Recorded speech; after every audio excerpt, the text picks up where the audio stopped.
Hello from the USF. My name is Yana and I will host the event today. We are encouraged to start the Science and Business GIST Pitch Day.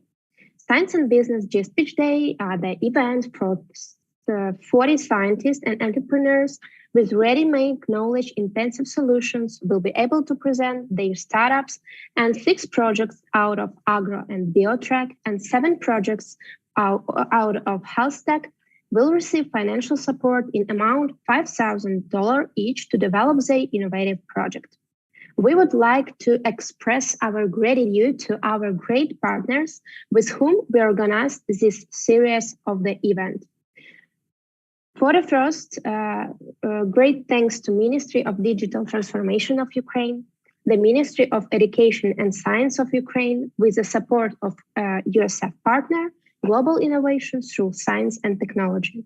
And now I'm honored to give the floor for the opening remarks to Vitrenko Andriy, First Deputy Minister of Education and Science of Ukraine. You're welcome. Thank you very much. Dear participants, organizers and partners of Science and Business GIST Pitch Day, I congratulate you with the start of the event, where scientists and entrepreneurs with ready-made, science-intensive solutions have the opportunity to present their startups and as winner receive financial support for the development of their innovations. I would like to highlight the relevance of today's event for the post-war recovery of Ukraine. Its innovative projects in healthcare, agrotechnology, biotechnology, energy and ecology, industry and infrastructure will present it today.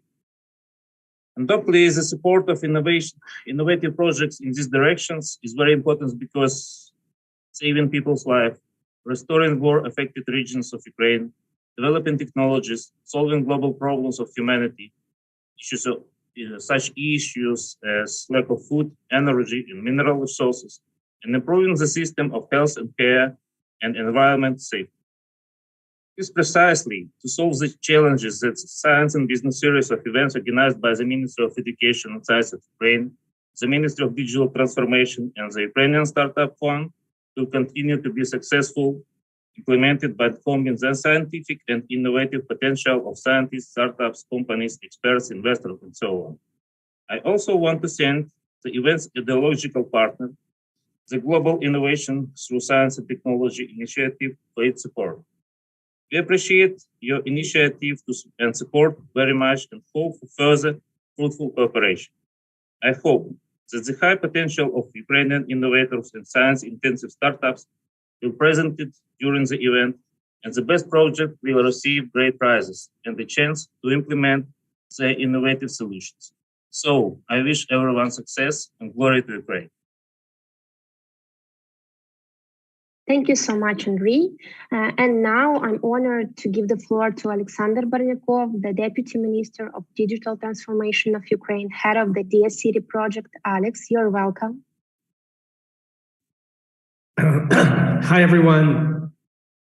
Well, since it's happening on March 8th, first of all, I would like to congratulate all the women with their International Women's Day.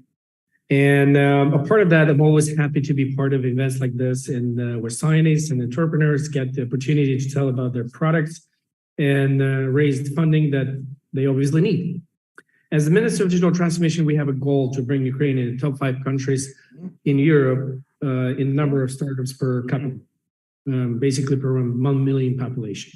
It's based on a huge potential of Ukrainian startup ecosystem, and as science projects are a significant part of it. Healthcare, health tech, agri-food tech, robotics, climate tech, all these are priority areas for investment worldwide. And in Ukraine, it is one of the most important sectors that we have a great impact on development and rebuilding the Ukrainian economy. So when we talk about the potential of Ukrainian startup ecosystem, we mean at least 1,500 tech startups with a total amount of $23 billion approximately, according to a study of Deal Room and Google for Startups. So we actively work so there are even more promising tech startups in Ukraine will be. So today, the state is the biggest angel investor thanks to Ukrainian Startup Fund, which has already granted amount of 160 million hryvnia. International investment is another powerful incentive for development of Ukrainian startups. So we have been working with the hundreds of companies to bring them face to face with their venture capitalists, with investor and trade shows. And in doing so, Ukrainian startups have raised more than $15 million in last year. Even in times of war, we continue to do that.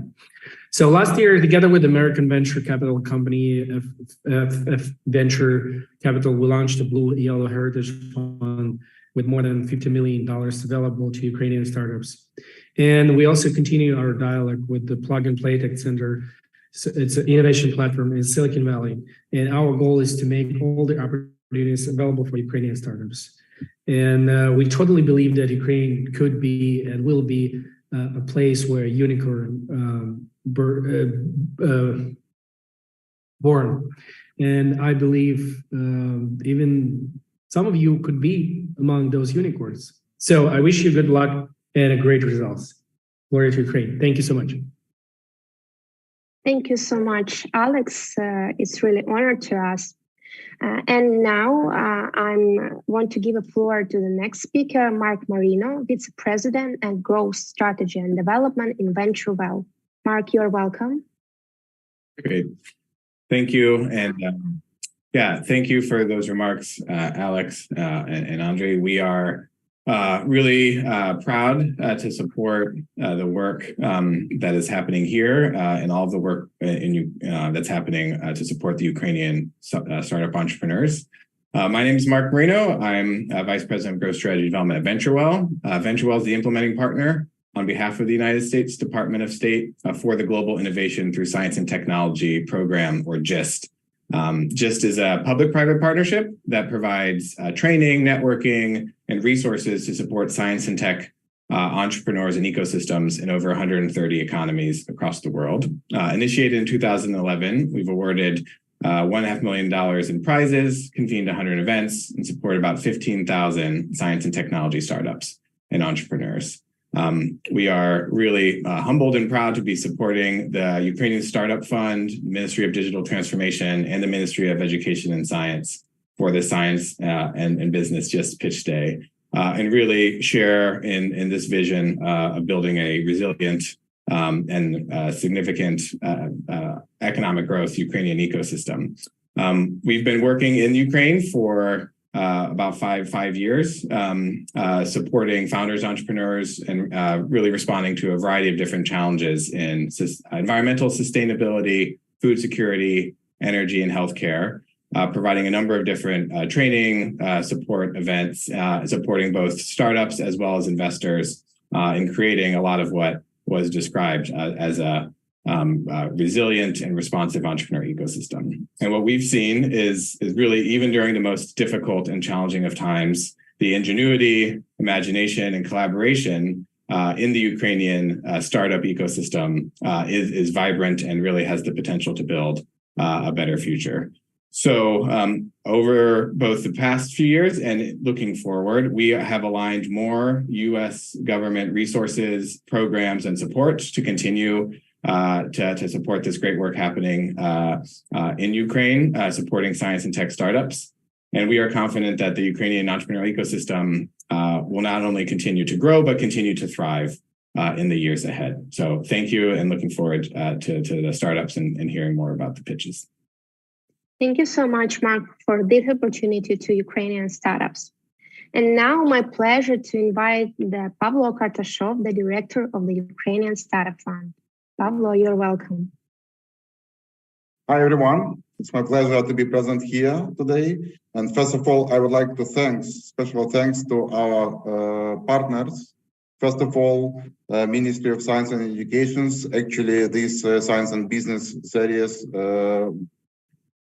were launched jointly maybe 1 year ago. And this is already we had already a dozen of different events.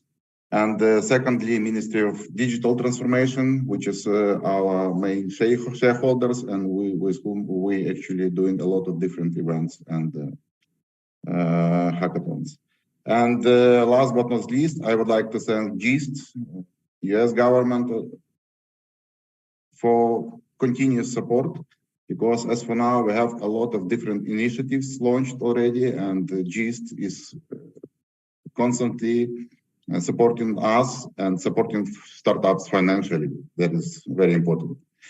What I actually would like to say additionally, that we are looking for startups, technology-based startups, knowledge-based startups, which is powered by institutes, by innovators, by R&D centers. What we have now, we have a lot of different partners which are looking at the deep tech industry. So basically, we started our cooperation with the European Institute on Innovations and Technologies recently. We did raw materials hackathon already. We are preparing now some more events devoted to food and agro tech. So we will continue this job, and I would really appreciate if more and more teams will join us and pitch their ideas, projects, because obviously we will seek for further investment and financial opportunities. So good luck, everyone, and have a good pitches. Great. Thank you so much, Pablo. And now let me introduce the jury members who will evaluate startups today and decide which of them will receive funding. I would like to introduce core experts. Natalia Denikeyeva, Director of IT Industry Directorate, Head of DSCD Project Office. Diana Rakus, Head of Expert Group of Investment Attraction, Project Lead of Educational Initiatives for IT.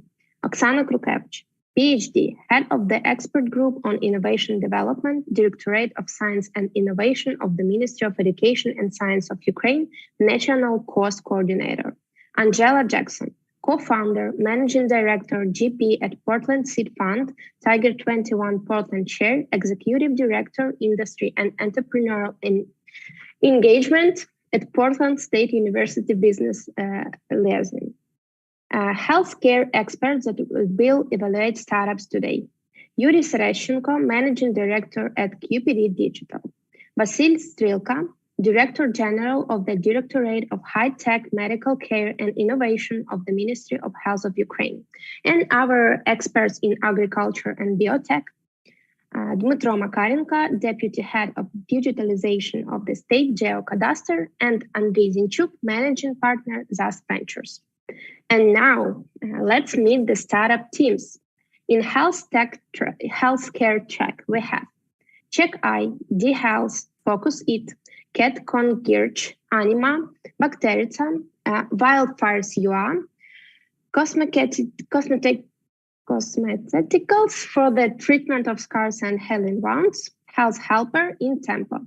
And in agriculture biotech track, we have Foodwise, pre-sowing seed treatment Parastock, Agrabon, monitoring and control system for Internet of Things technology, Yale Strauss, Biogenic Silver, Robolab Agro, Wet Yield Forecasting, 3Lab, and Mechanical Gardener.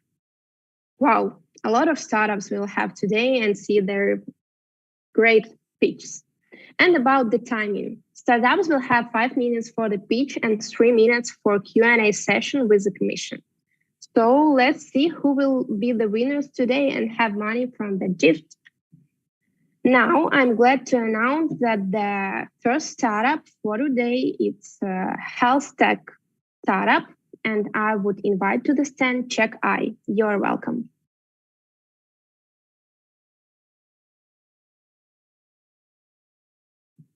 Startup Chikai.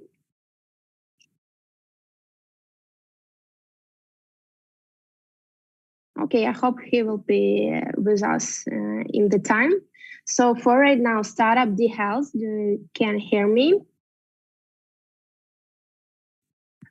Yes, D-Health on board. Do you hear me? Great. Yeah, sure.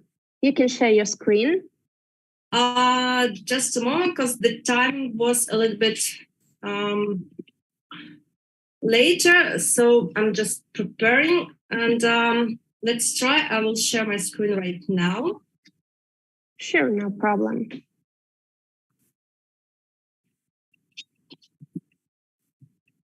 So, do you see my screen?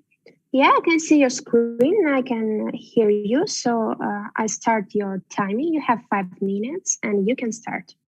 Okay, so do you know that the global healthcare market is valued at $7.5 trillion US? While medical data market was estimated at almost $33 billion US in 2021 and expected to triple over the next 10 years. The buyers of the data are pharma, insurance companies, researchers, marketing agencies, innovators. Let's be honest, nowadays anyone needs data to run the business and innovate. Everything would be fine except several points. First, poor data, unstructured data, and lack of its backstory. Second, limited number of data sources like individuals who participate in surveys, analysis, etc. Third, unsustainable way of data swap between individuals, data owners, and those who use this data.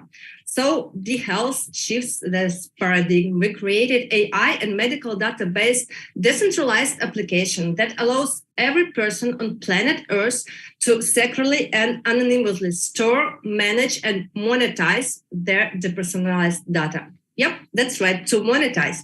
We made a bank of medical data where a person creates their own digital medical card and uploads their health records. Data buyers, pharma, researchers, international brands can get access to that depersonalized data in order to develop new drugs and better treatment practices or launch new goods or services.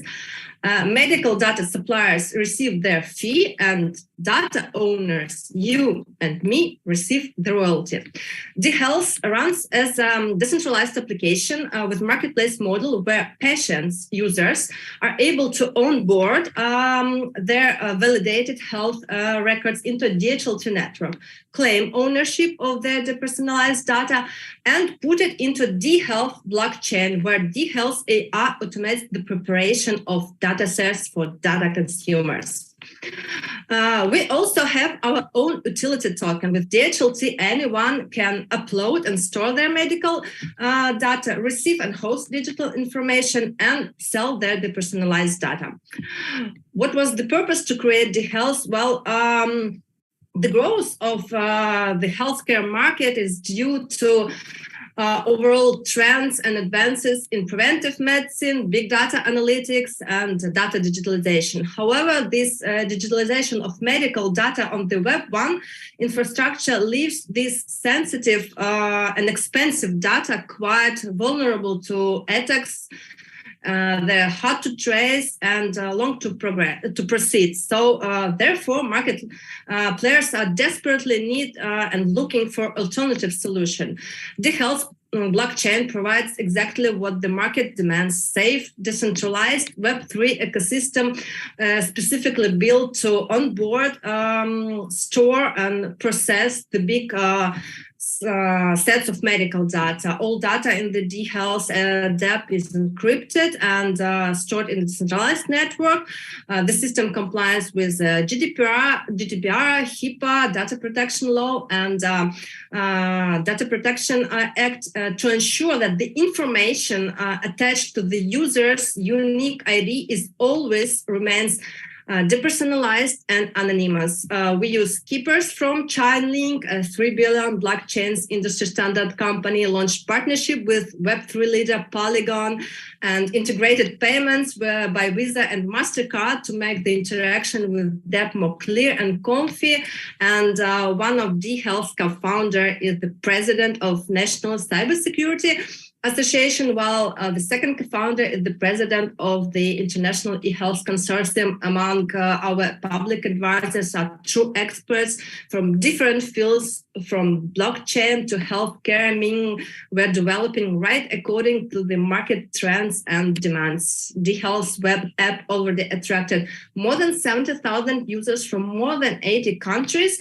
They signed up, created their unique DHealth ID, and started to fill it with medical records in order to be the first who will earn money by monetizing the depersonalized data. And the health goal for 2023 is to establish itself on the Web3, on the global Web3 ecosystem as a standard of data storage, blockchain network, and decentralized payments in healthcare, MedFi.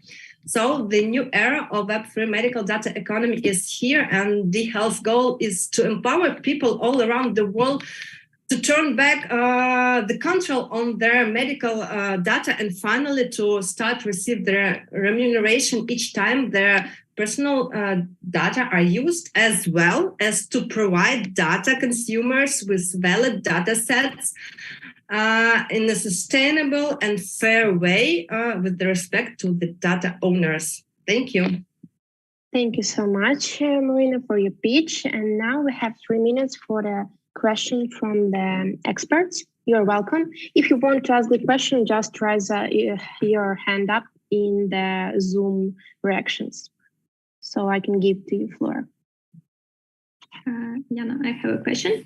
Could I? Yeah, sure. Hi, everyone. Thank you for your presentation and for your pitch. And I have one question. Have you analyzed how this project can integrate with existing state databases, such as eHealth or Healthy, and actually with legislative norms regarding the disposal of data in the field of healthcare in Ukraine? Yeah, for sure.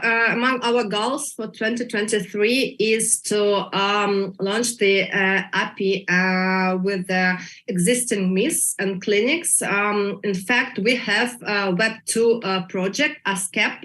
This is a network that like Healthy that accumulated more than 3,020,000 patients.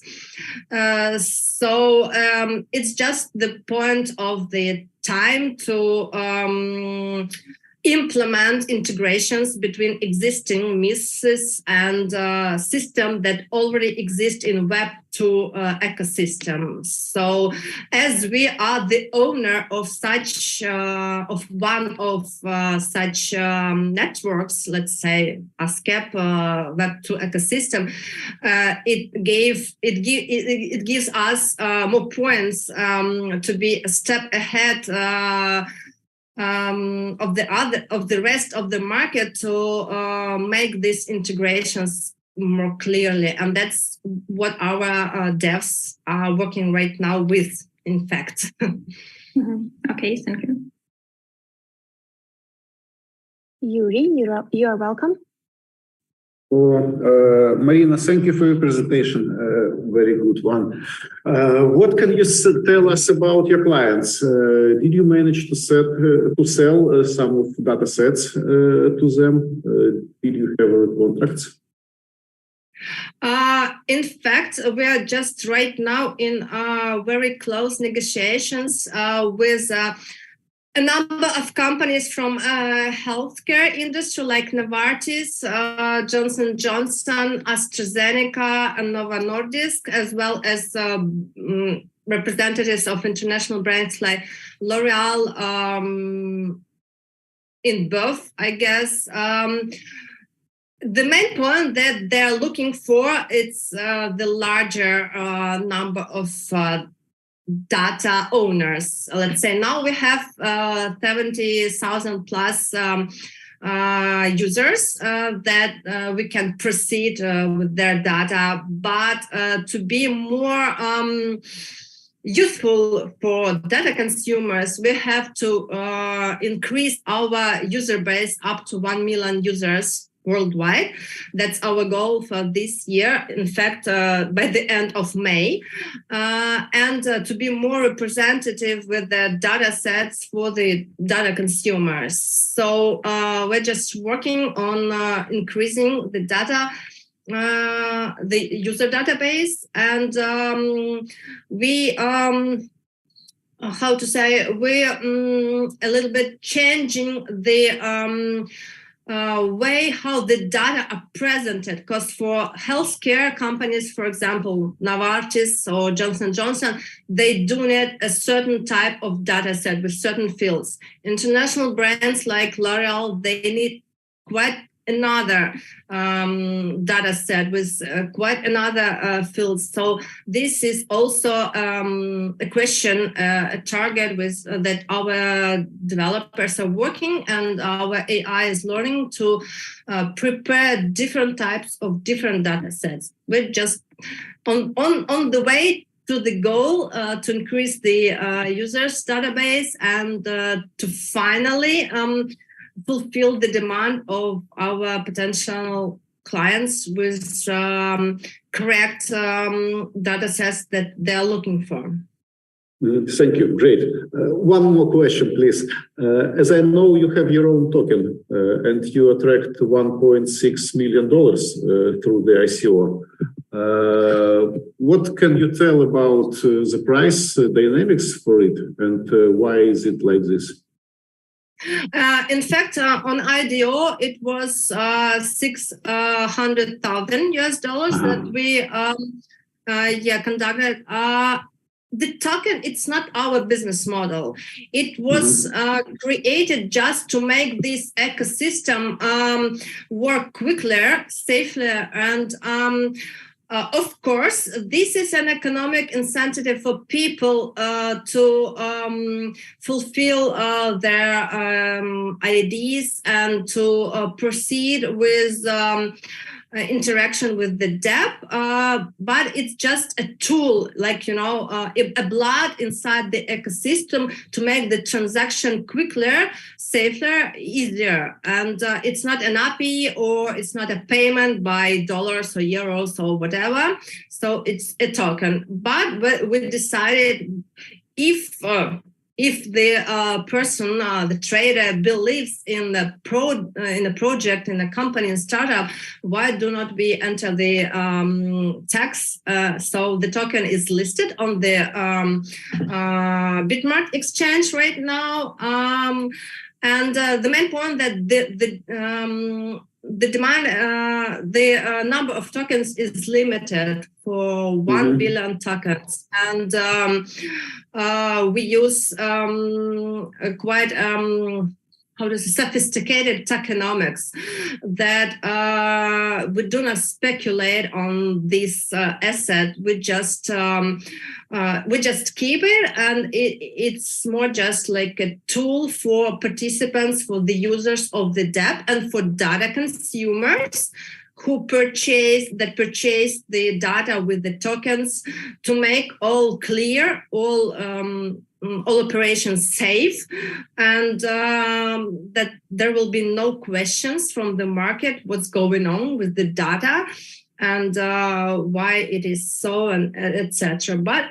it's also, this token, it has behind it a real tangible asset, big data. So we consider this is the future of the crypto and Web3, the token with the real tangible asset. In our case, this is big data, big medical data. So that's why we went public on the exchange, but we do not do business with tokens. We do business with... Sorry, guys, we have no time more for the question and for answer. Sorry for interrupting you, but we have to move to another startup. Thank you, Marina. It was a startup details. And we'll move to next startup. That should be first one, a startup Chikai. Can you hear me? Yes, hello. Hi. 1 second. Yeah. Do you see my screen? Yeah, can you check, please, if you can move to another slide? Yes, 1 second. Yeah. Yeah, great. You can start. Yeah. Hello, everyone. Thank you for having me here. I will continue to talk about the preventive medicine. I will present our project Chikai. It's AI-driven cloud solution for the eye screening and early disease detection. So everyone around the world have his person story, and we want to start from the one person particular, Anna, Ukrainian lady who lives in Mykolaiv. She lived more than 10 years with diabetes, and unfortunately, in the rural area, she don't able to check her eyes, and she miss her disease on the very early stage. And but due to the war, she was relocated or displaced to the Chernivtsi, and she took part in our screening, which was there. And we discovered the diabetic retinopathy for her, and now she's going through the treatment on the Filatov Institute in Odessa. And we hope that we are preserved her vision for the next long life for her. So this personal stories shows the problems which we are addressing in. The first is the aging of population around the world. The second is the lack of professionals and the human nature, because we are not going to the doctors until we feel symptoms very bad. But disease cost and effort to cure disease grows through the disease stage. United Nations on the SDG set a goal for the 2030s that we need to decrease at least for the 30% death level on the chronic disease.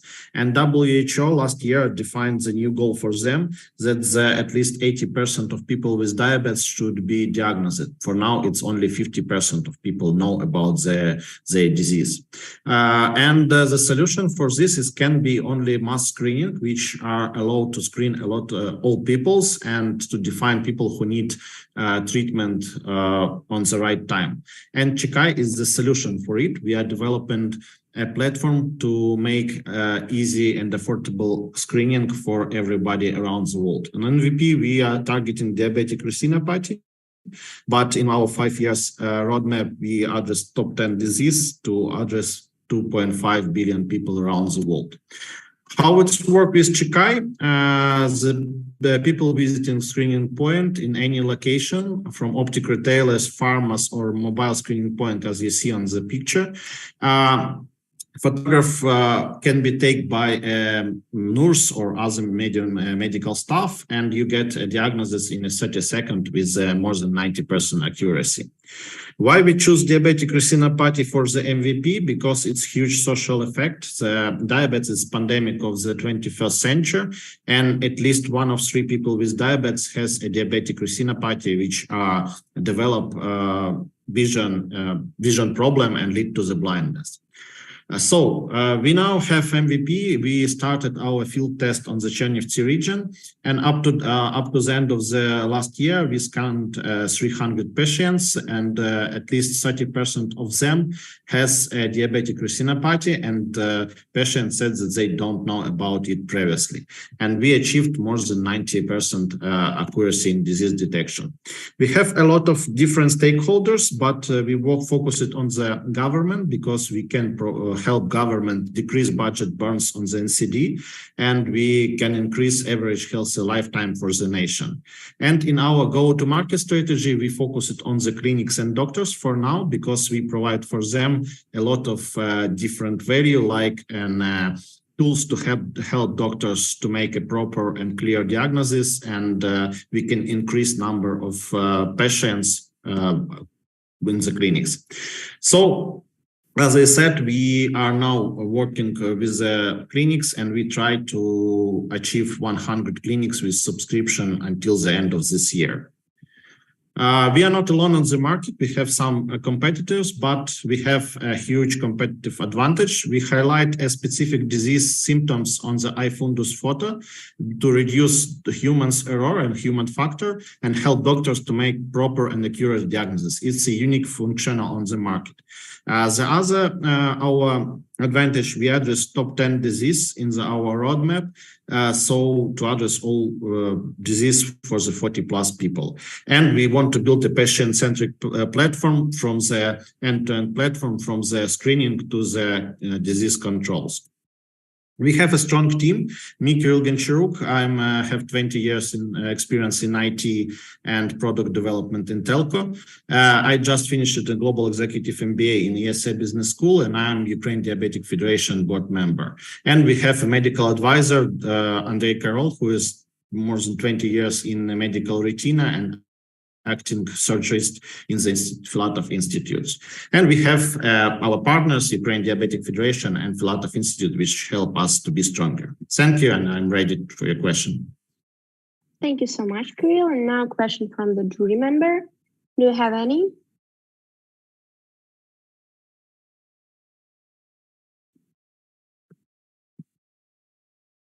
Some questions to Kirill? Great pitch, great idea. Thank you. No questions. Thank you, Ksenia. Thank you. I have a question. Yeah, you're welcome, Angela. Thank you. Good presentation. Can you talk a little bit about the next necessary items you need to continue this path? If it's capital, validation, team, whatever are the next steps? Yes, we for the next steps, we see some pilots outside Ukraine, because for now we have a proof of concept and working MVP inside Ukraine, but we need to test it in the different regions to be sure that it will work with other regions and nationalities. For now, we have first short pilot with Chinese hospital with just 100 people, and we see that we have the similar figures on accuracy and the disease stage detection as we see in Chernihiv region. And the other next step for us, it's formal clinical trials with the CRO to achieve CMAR.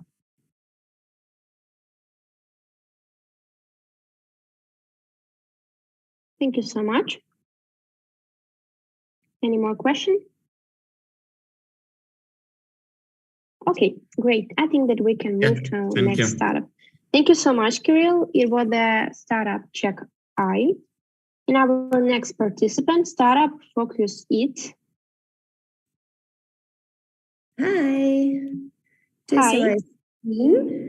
Yeah, sure. Just try to move to another slide. Yeah, perfect. Great. You can start.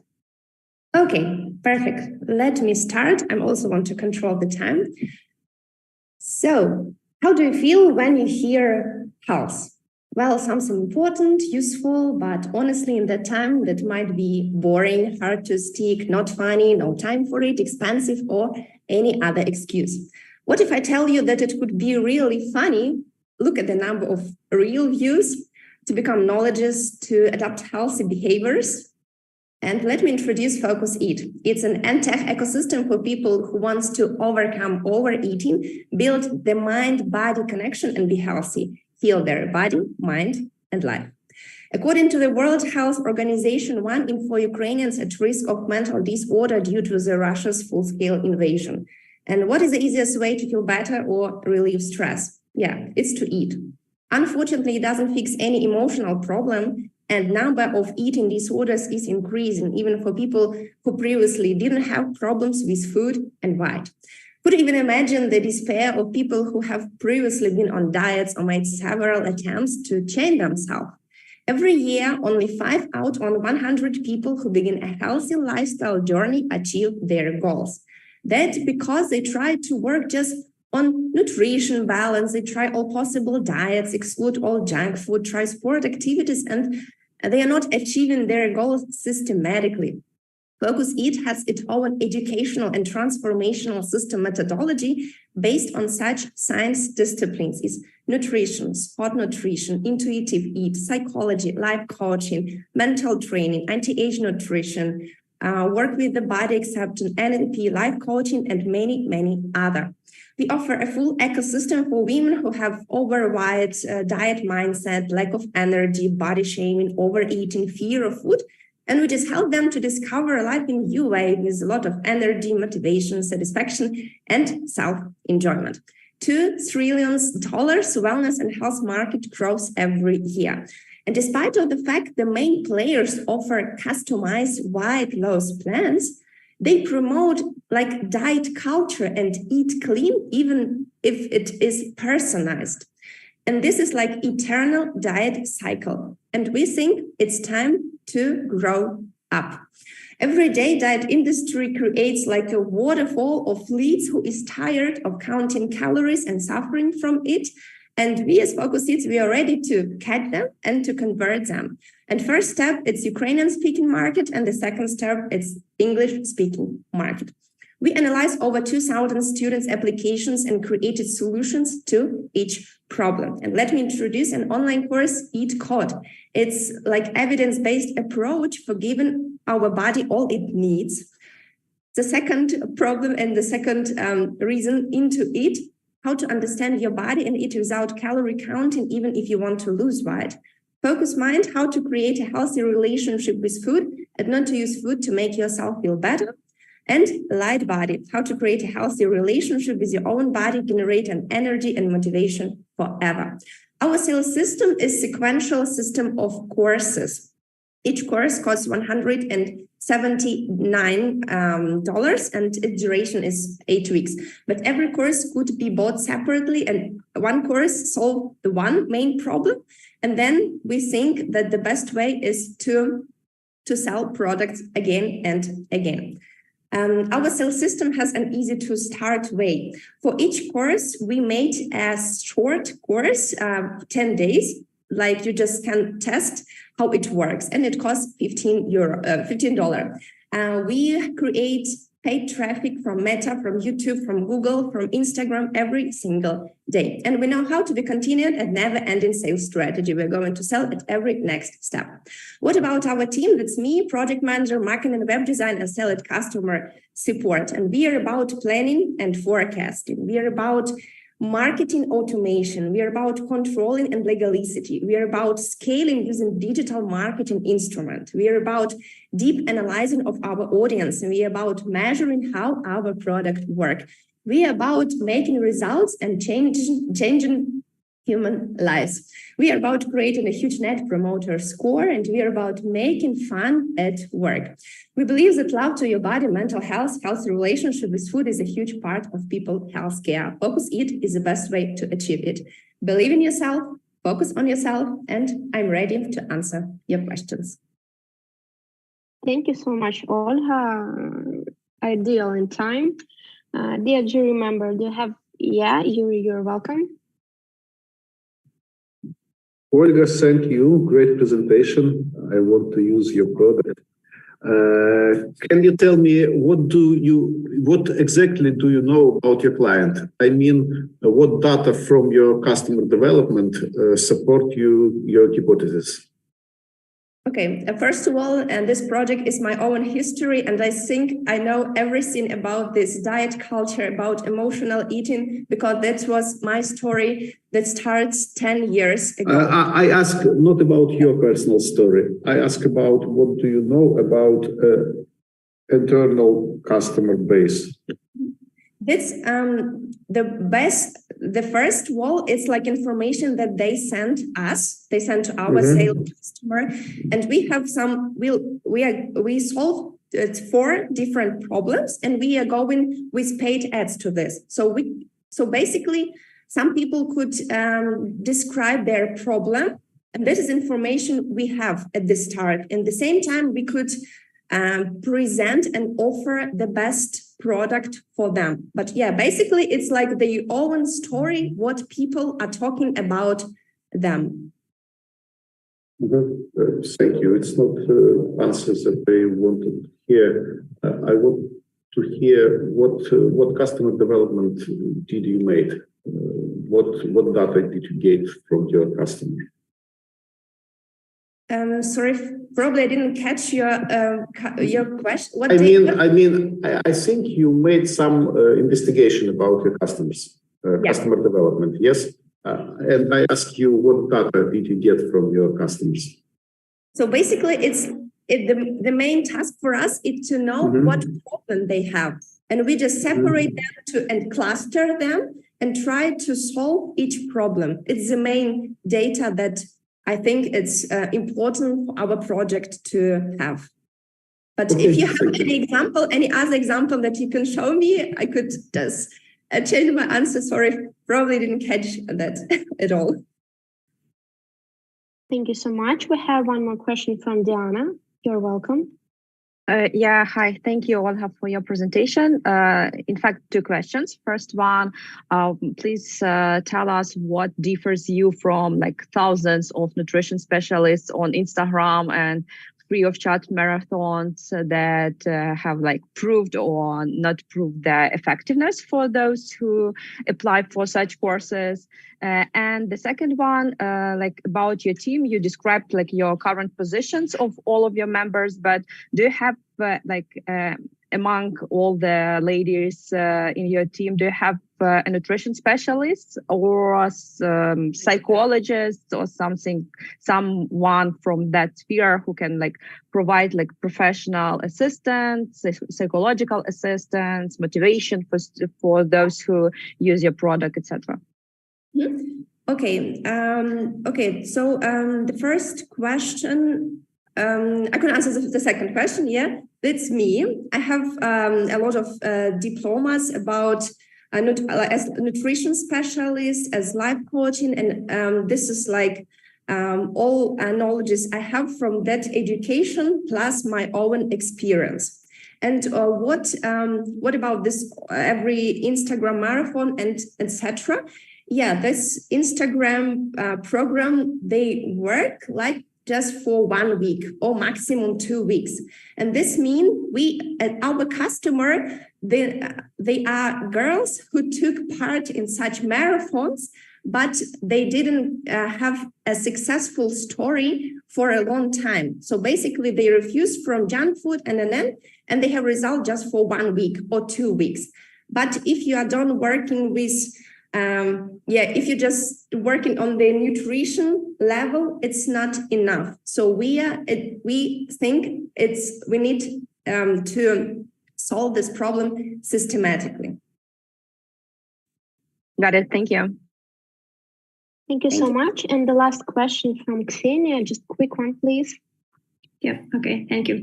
Olga, during the presentation, you said that you test your platform and you have some results. I would like to ask how you evaluate these results, and maybe after testing, you develop some tools, and if yes, which tools, and more about results, please, maybe in some statistics. Yeah, we have at first when someone starts our course, we have 40 questions in every people need to measure from 0 till 10 what they are feeling about it, and we have such a test in the end of our story, and yeah, at the end of our story we try also to know not just how many kilograms they lost or something like this, but more, how do you feel about this? What another changes you have in your life? So people are starting to change their jobs, professions. So it's like really changing in their life. And yeah, statistic, 85% from people, they came till the first lesson till the end. And every single person who, in the end, they told us about result. Not every person could say that in 6 or 8 weeks they lost, I don't know how much kilogram, but every person told that their life was changed. Okay, thank you. Thank you. Thank you so much, Olga. And now we can move to next startup. And I'm happy to welcome the cat Concierge. You are welcome. Can you hear me?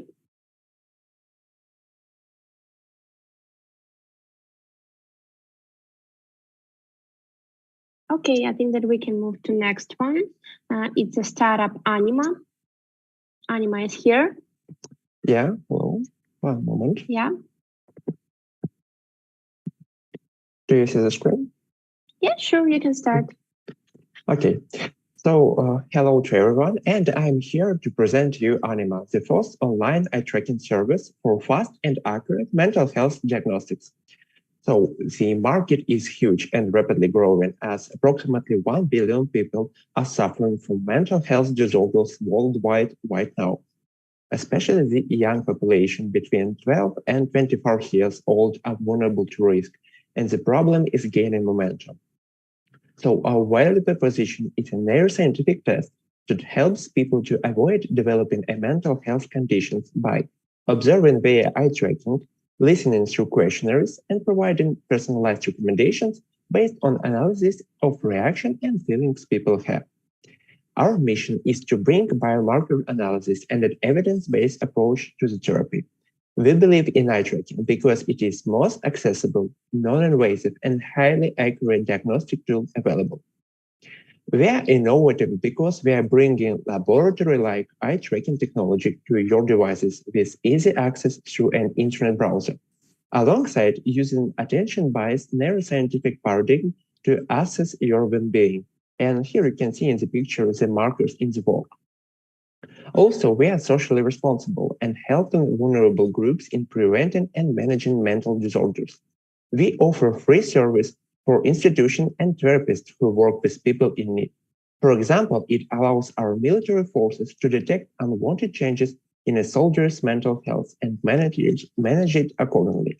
Here you can see the starter screen on the left and the results page. The market of mental health apps is currently valued at $5.2 billion and expected to reach $17 billion in 2030 with a high positive dynamic. In terms of competitors, we are more personalized and are easy to use than the generic meditation apps you see on the left, and we are way cheaper and more available than online counseling services you see right. Our team consists of 4 main divisions that cover all of Anima's needs, namely neurobiology, software development, marketing, and psychology.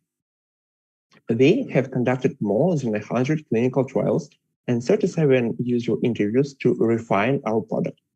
We launched a test campaign in the USA, resulting in 2,700 users, 16% of whom registered, funneling down to 0.6% of paying users.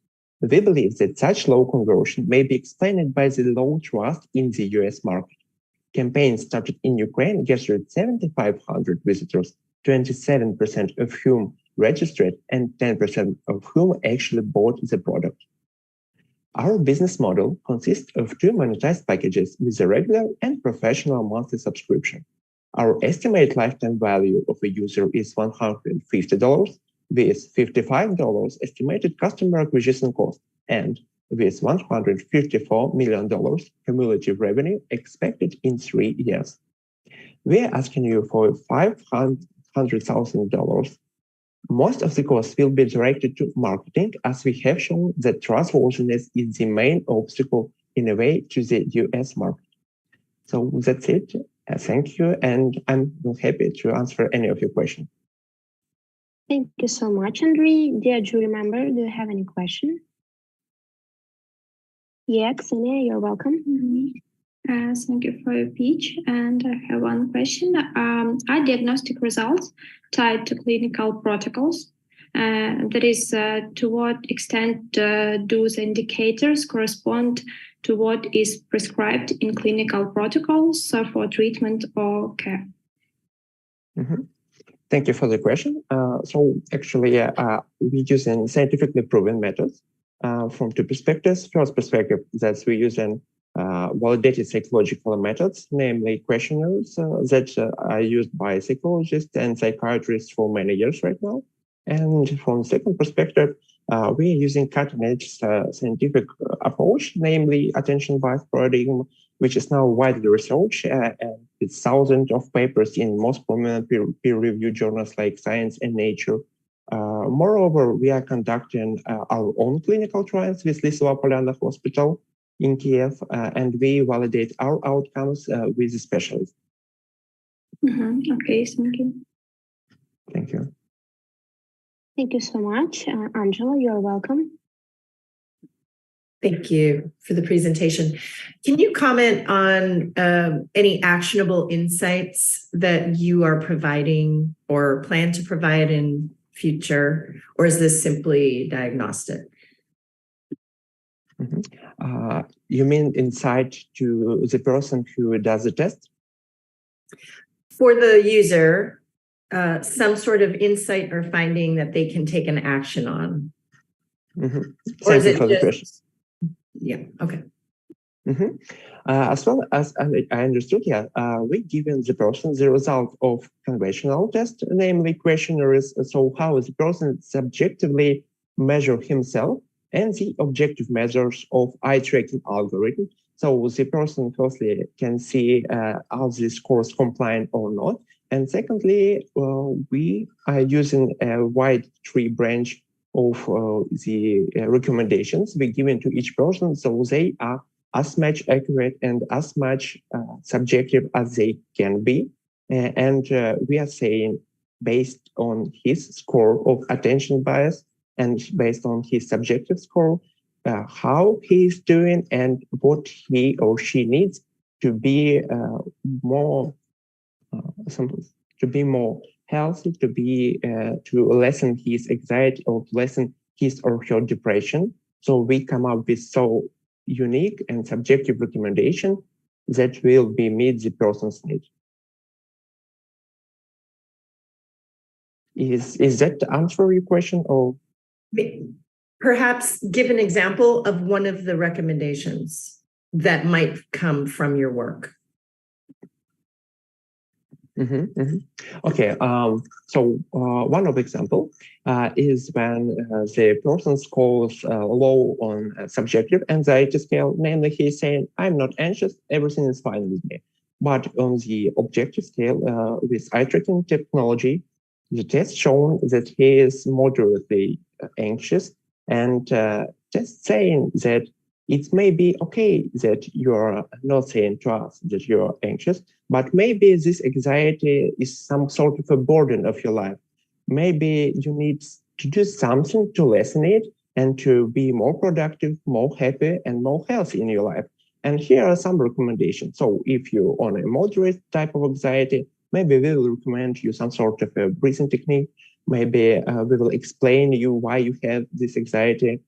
Because the person was asked additional questions, and we sort of saying you that you need to do this to get better. Or if we are focusing on a high anxiety, we saying to the person that those scores that you get is high, and you might need additional consultation of psychologist or psychiatrist, and it is beneficial to user because not many people are actually answer what their truly stage is. And that way we are showing to them the real problems that they may have. Or the other way, we are showing that they're mostly okay and maybe they're preoccupied by their thoughts. And we are explaining it to them. Thank you. Thank you for your questions. Thank you so much, Andrei.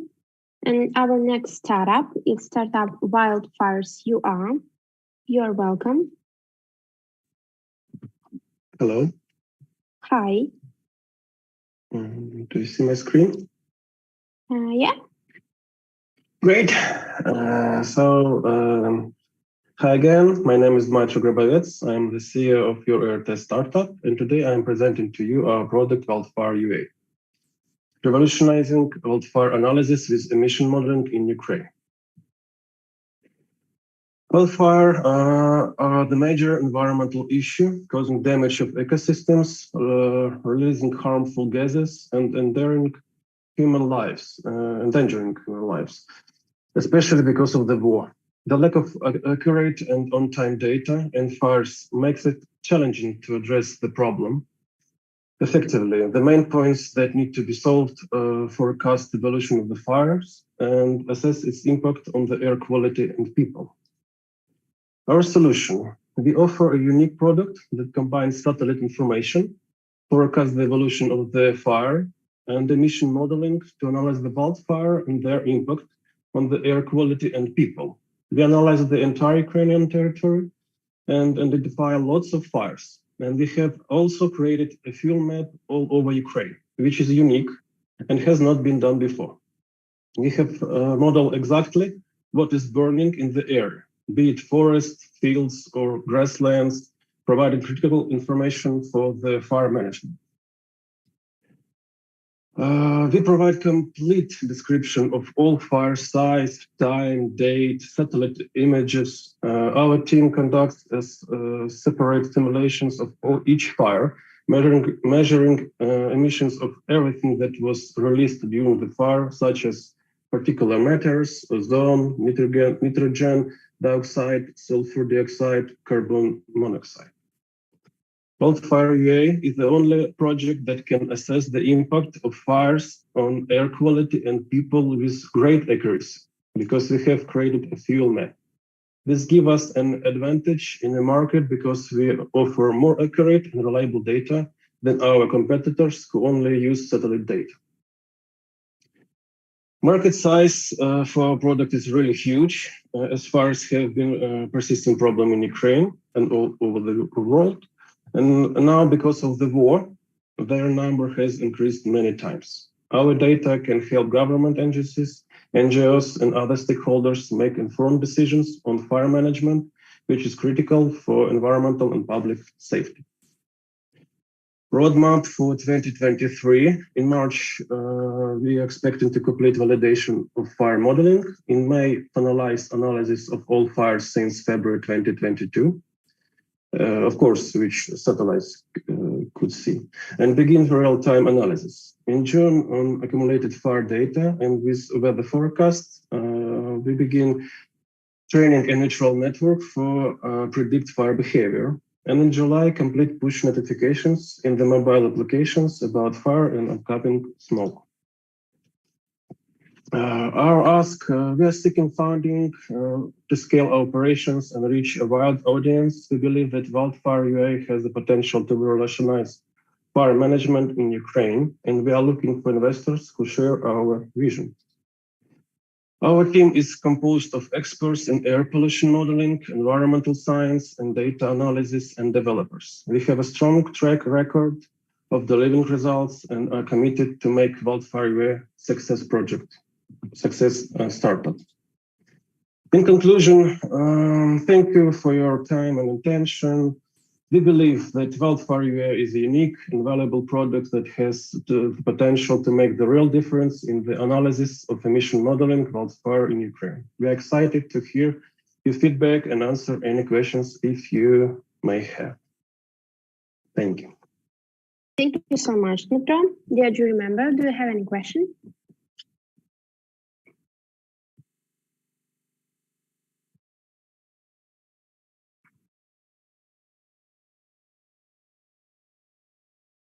Okay, I hope there is no question for Dmitro. Yeah.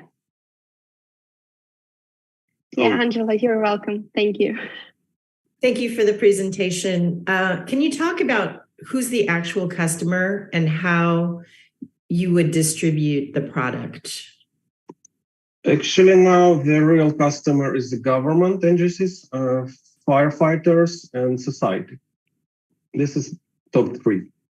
Because we need to identify fires, create some notification for society that you have a bad air, what to do, some recommendations: do not open windows, do not walk around, protect yourself, your property, and do everything government says to you.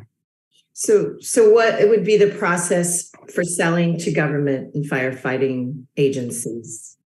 Currently, we will not sell to government. Currently, we will give it for free. Because this current circumstance, it would be really hard to sell anything right now in Ukraine for this purpose, but to help them to make impact and have more benefit, it should be really useful. So maybe said another way, even if it's free, how would you get the word out? How would you get the physical product into, how would you distribute and just get the word out? You mean in future it will be some services which will work by API.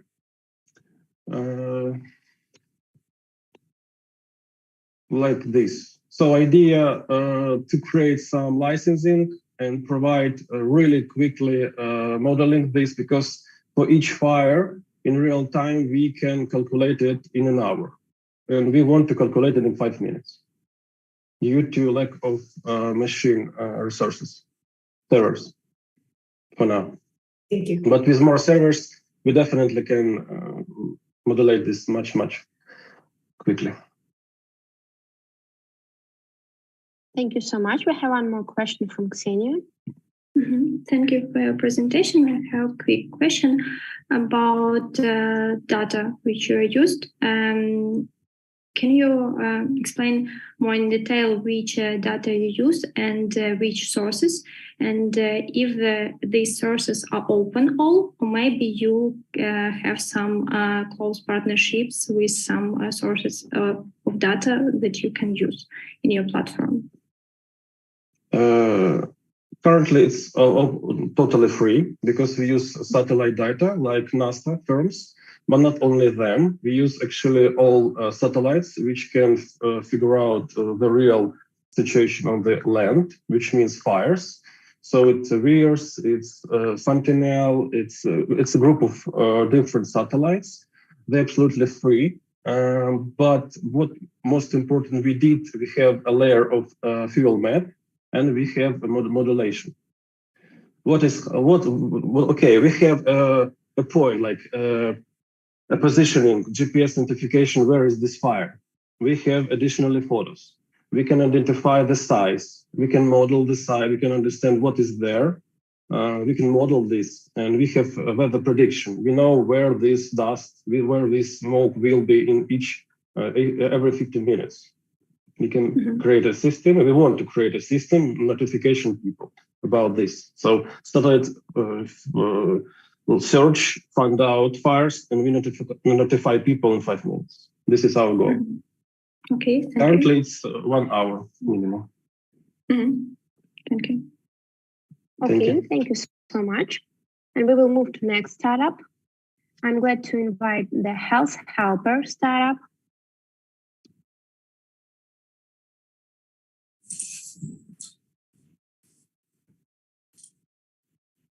Hi, Pablo, you can share your screen. Yes. Nice to meet you all. Can you see my presentation? Yeah, sure. You can start. Is it full screen? Yeah. Yes. So Health Helper is a healthcare and medical technology startup that offers a mobile, affordable, non-invasive, and accurate diagnostic device to help reduce premature cardiovascular disease deaths by 1/3 by 2030 year.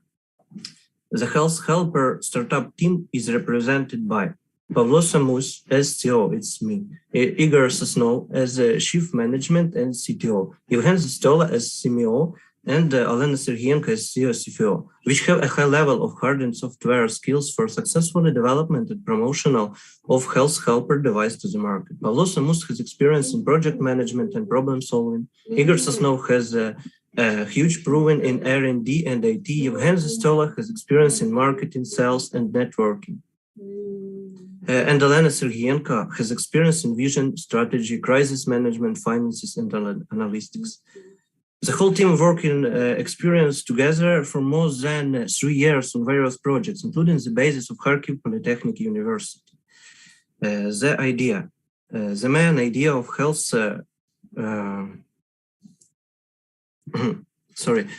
the main idea of Health Helper startup project is to implement an innovative and affordable solution into the practice of predictive health research that will help reduce premature mortality from cardiovascular diseases by providing a simple and affordable way to early diagnosis various diseases of the cardiovascular system. The solution provided by Health Helper is a non-invasive and cost-effective diagnostic technology that helps in early detection of heart and vascular diseases, proving accurate medical information to healthcare professionals. The technology is designed to address the main issues of health problems, such as blood flow, such as untimely and irregular diagnostics, inaccessibility of diagnostics for most of people, expensiveness, inconvenience, fears, and stress, and measuring method of existing devices are inaccurate. We talk about mobile devices, which represented in the market like modern watches, fitness bracelet, and another. For sure, stationary devices is not accurate by very expensive, and most of people, especially out of the city, don't have access to them. Let's talk about execution.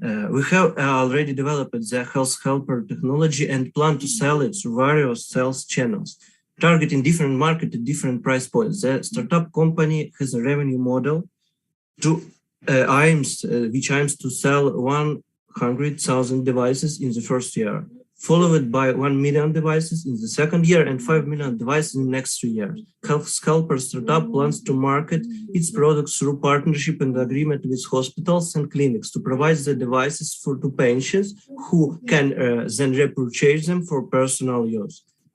Our startup project meets the criteria of economical impact, social impact, and has a resilience model. Startup Health Helper has potential for significant economical impact as it addresses a critical problem in healthcare industry, which can lead to better health outcomes for patients. The startup project has also a strong social impact as it aims to reduce premature mortality by 1/3 by 2030 year by proving an affordable and non-invasive and accurate diagnostic device. So,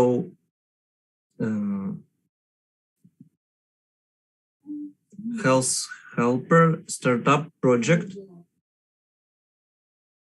is a promising and potentially life-saving diagnostic technology that could significantly impact the healthcare industry. Thank you for your attention. Thank you so much. Dear member, do you have any question?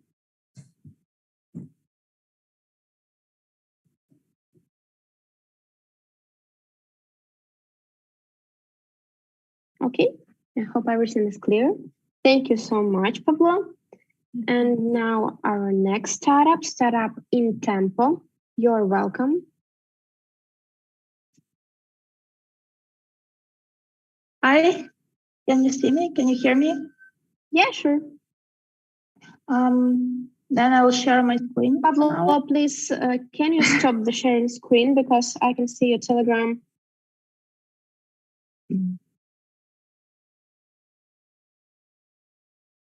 Pablo, please stop sharing your screen.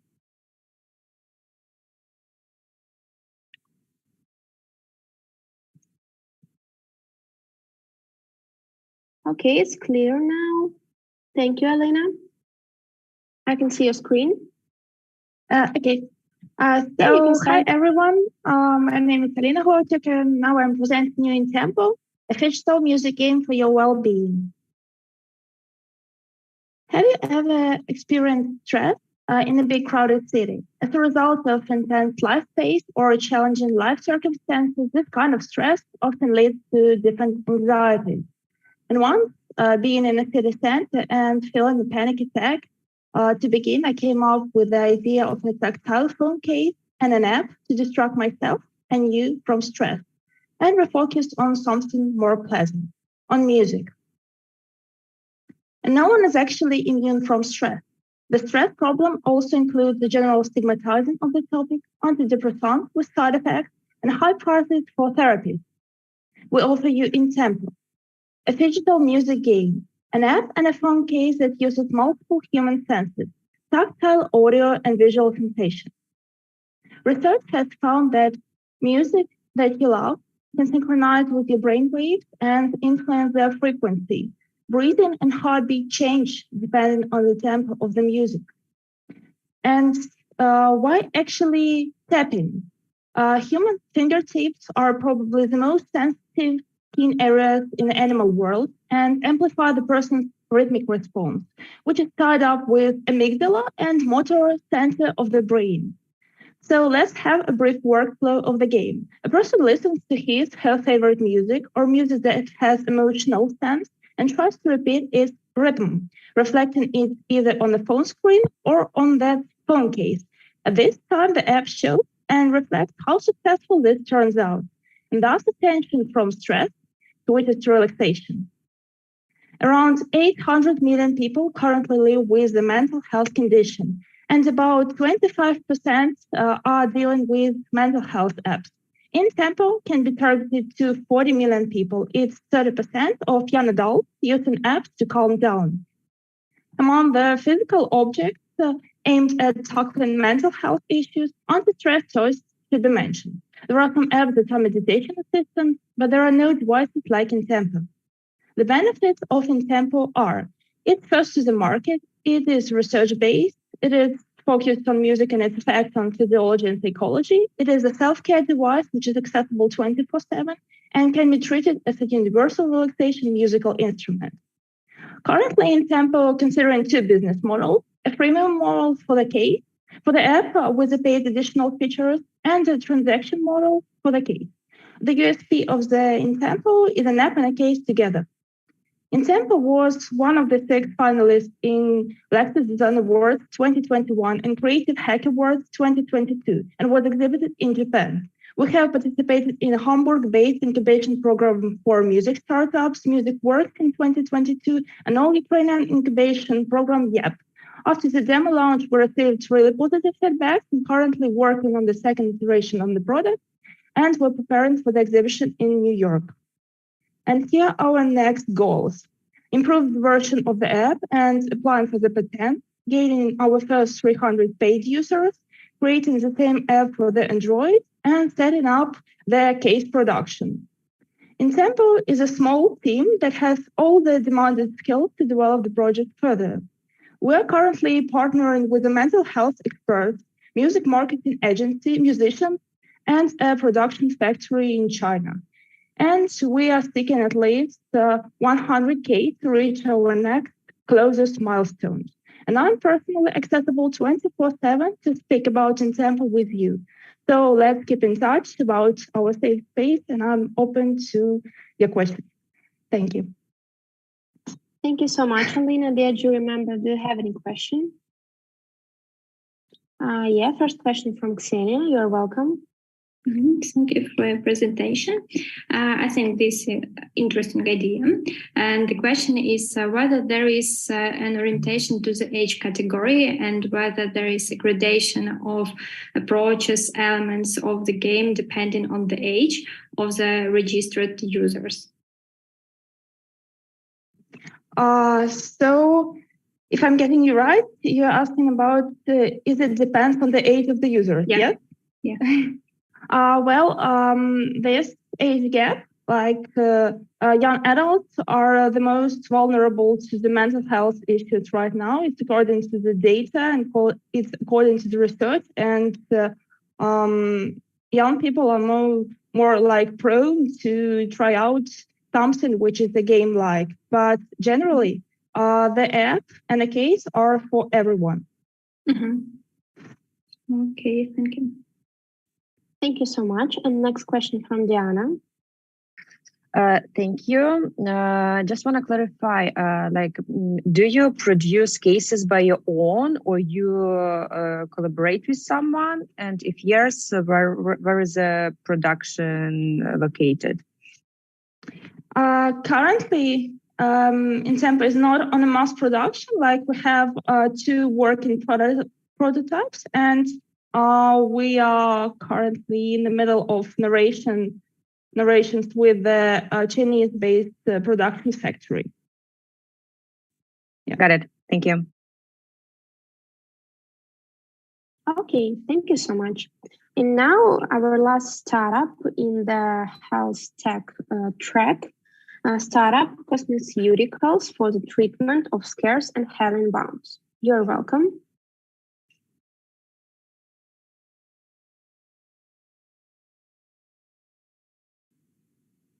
I hope that you can hear me.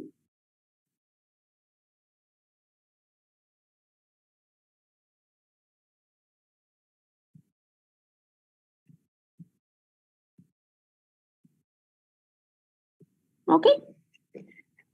So if this startup is not online, now we'll have 15-minute break to hold our breath and jury member to evaluate the startups in health tech track. And we'll come back in the 15 minutes for the second part of pitch, agriculture and biotech track. See you.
Let's get back to the work, and we welcome our first participant to the stage. It's Startup Foodwise.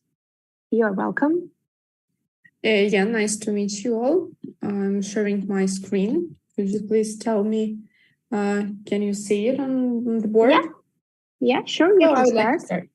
Yeah. So, hi everybody. My name is Mary Janbergs, and I would like to introduce you our startup, Foodwise, that is a cut-priced food ordering service. According to the United Nations statistics, 372 million tons of food is wasted by the supermarkets and food establishments yearly, but it could be converted into real money. So what is the problem?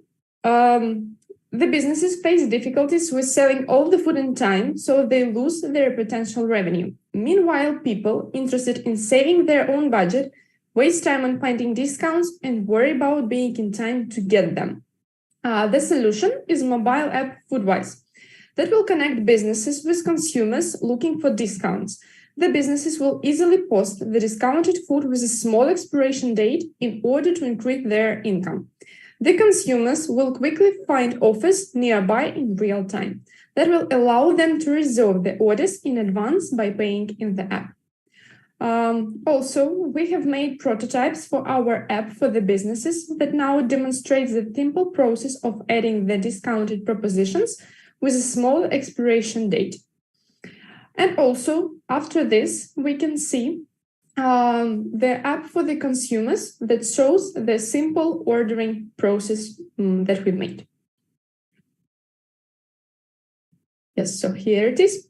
Talking about the validation, we are now actively looking for our early adopters, and we are currently interviewing business owners such as Fozzy Group and Uber Eats Ukraine. Also, the ideal partners for us that we plan to attract are small and medium-sized food establishments, retailers, supermarkets, and dark kitchens. Then we have made month tests among B2C sector, our people interested in discounts. According to the results made, 80% of the respondents expressed great interest in saving their budget and face the problem of wasting time on finding discounts. Additionally, the vast majority of them do not have the possibility to track and to pre-order the propositions with small expiration date and with discounts in real time. So our solution is in a high demand by this target audience. According to the calculations of the countries below, the market is prospective and fast growing. After the Ukrainian market, our aim is reaching the Baltic countries and the Eastern Europe markets. Although we have big competitors in the world, the largest one is Too Good To Go with an annual income of almost $74 million. So the market is really prospective. According to the Ukrainian market, there are no direct competitors, so food establishments, supermarkets, and retailers advertise their discounts and small expiration date products through their own marketing channel that is not effective. Our business model is simple. The mobile app is free for the consumers, and the businesses will pay 10% fee from every transaction. We are about to start testing the marketing campaign and currently working on the MVP that will be ready up to the April. We plan to get grants to launch Foodwise in Ukraine and then fast to expand to the European Union and start getting a real profit. We have fully completed team consisting of sales manager, PR specialist, product designer, front-end and back-end developers. In cooperation with Platon Haven, Alexander Ablanov, and Daniil Tkachenko, we will bring our project to life. You can also reach the information from our website and LinkedIn, and here are my contact details also. And now I am glad to answer for your questions. Thank you so much, Mary. Mihailo, you're welcome. Yeah, thank you. Thank you, Yana. I have a question about the previous slide, about the team. Can you tell us more about the previous experience of each other of the team members in terms of maybe founding another startup or working for a startup? We are all students from Odessa Polytechnic National University. There we have a special course named Startups in the Field of IT. And actually we all fulfill the program called Startups in this field by startup school, Vadim Rogovsky. Maybe you've heard about this man. He actually helped us to formalize our idea and implement it in future, like to start working on it. And talking about all of us, meanwhile, our developers, Alexander Ablanov and Danil Tkachenko, has a great experience in their fields, like for some of their programming languages. But according to us also, it's our first startup. But as well as also Platon Haven, like our designer, also had great courses on his backgrounds. And me, I have fulfilled the project of the course from Google Garage called like the fundamentals of Google marketing. So actually, even despite our small experience in this, like that we are really young for like being entrepreneurs in general, but actually we have all these requisite skills and knowledge that we assume to have to implement our project as soon as possible. Okay, and the second brief question, what is your motivation to participate in today's event? What are you looking for? Well, actually, what I can say at first is also like a great opportunity to be here and to understand how Ukrainian startups are powerful, and also like to become more motivated to continue working on this. And also the grants and maybe investments into our project will also be like a great opportunity for us to expand even quicker. So also that is the second point why are we here today. Next time, just include this into your presentation to avoid this question. So what are you looking for? Thank you. Okay, I will definitely do this. Thank you so much. And now a question from Ksenia. Thank you for your presentation. I think it's quite a good idea, but I have some questions. To make the product more interesting for business, since you plan to take 10% of each deal, I think you should think about additional services such as determining the best shipping ways, if we talk about international, about carriers, that is in general, think over the issue of logistics, maybe packing or something else. Have you thought about such areas of addition to your application? Because you said about partnership with Uber Eats. So tell us more in detail about this issue. Well, actually, what also we plan to do, like to implement, also everything speaking about some packages, everything that the food will be packed in, will produce exactly by us. It won't be like for any field use for some businesses. It will be exactly from our own, and our logotype, like Foodwise, will be posted on our, like, if I can call this merge in somehow, is like for all for packages.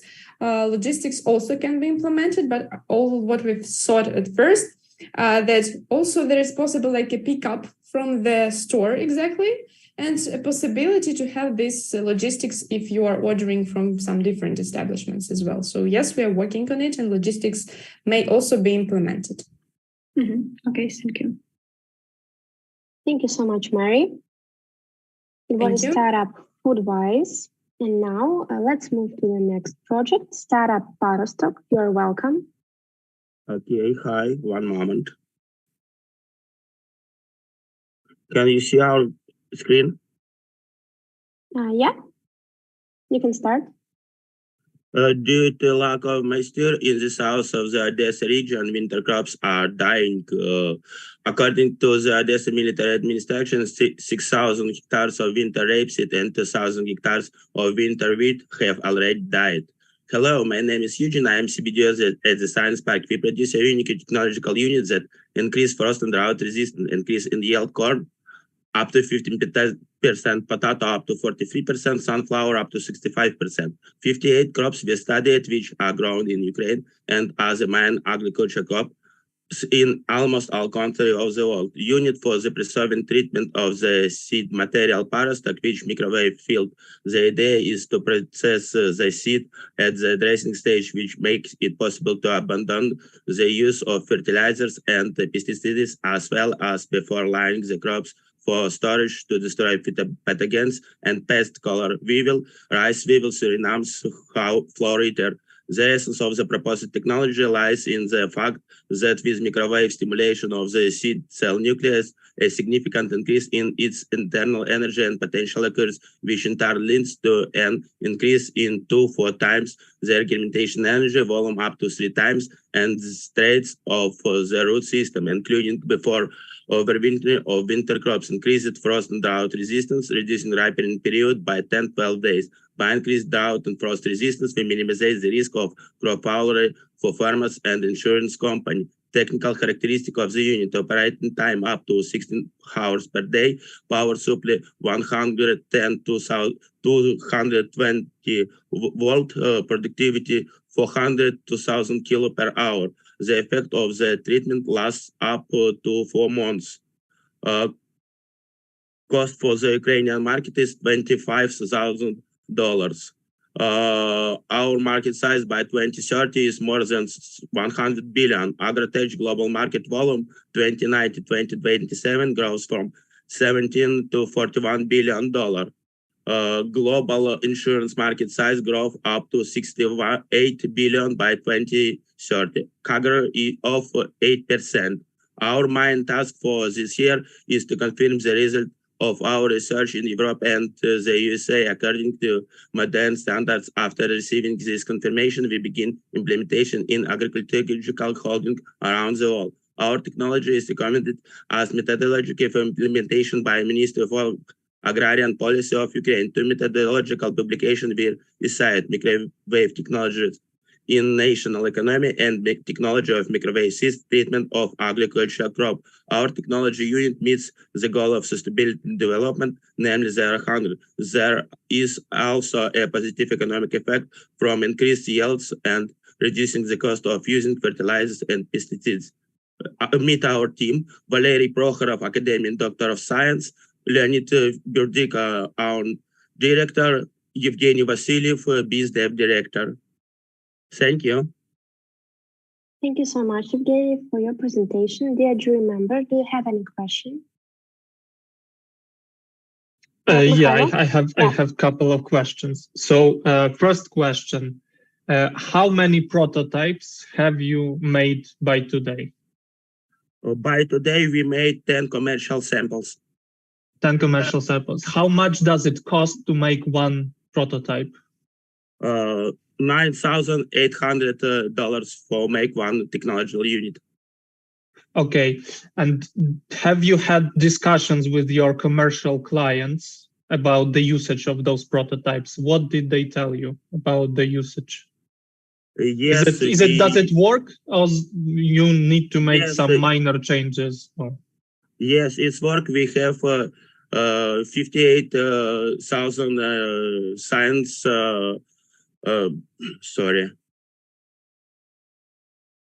We provide 58,000 science experiments by this technology and the test implementation of agricultural holdings. Okay, and last question about the technology itself. Does this company you have mentioned, SIC LLC, is the owner of patents of the technology? Yes, is this technology patented in Ukraine? Yes, this technology patented in Ukraine. Okay. Do you have a partner to help you to scale this IP to European market? Have you spoken to anyone? At this time, we don't have any partners, but we spoke in many people's. Okay, and that valuation that you provided, so $50,000 to $100,000, will it be enough for you to gain IP protection in Europe, for example? For first time, yes, that's enough. Okay, thank you. Thank you. Thank you so much, Mikhailo. Any more questions for the startup Parastov? Okay, thank you so much. And now move to the next participant, Agrobon. Yeah, greetings, colleagues. Just give me a second to put on my presentation. Sure, sure. Can you see my screen? Yeah. And can you see my slides from the beginning? Yeah. Yeah, okay, great. So without further ado, let us start. So let me present to you our project, which is called Agrobon. It is a marketplace for Ukrainian farmers based on a decentralized blockchain platform of Ukrainian origin. So what is it? As I said, is an agro marketplace based on the centralized platform of Ukrainian origin, allowing any farmer to future sell their products for pre-orders. So this way, the customers can arrange such pre-orders with legal guarantees and with full transparency. So basically, it's a new way of establishing more reliable business relations with a guaranteed fulfillment of contractual obligations undertaken by the parties. And the key ideas behind it was to create a digital tool set for Ukrainian farmers that will enhance all the processes and make it legal, transparent, simple, and quick. So how does it work? At the heart of it, there is a pre-order. It's a core of what we done. It's based on a typical public offer about the future supply of products. It is stored in a blockchain-based information platform and registered in blockchain. So we guarantee its permanent preservation and immutability. So let me guide you through the working mechanism. So basically, our platform, our marketplace operates through the already made interface of web portal called OneSpace, which was designed specifically for the exchange of property rights, payment for purchases, and e-commerce. So it is a comprehensive solution based on blockchain, which includes smart contracts and escrow accounts, so we can ensure the pre-order payment and guarantee preservation for costs and products until every party fulfills their contractual obligations. And what we believe is one of the key features is for the consumer to assign and transfer their contractual rights to other users of the marketplace. So what about legal guarantees? Well, we base every transaction on standard commercial and civil contract.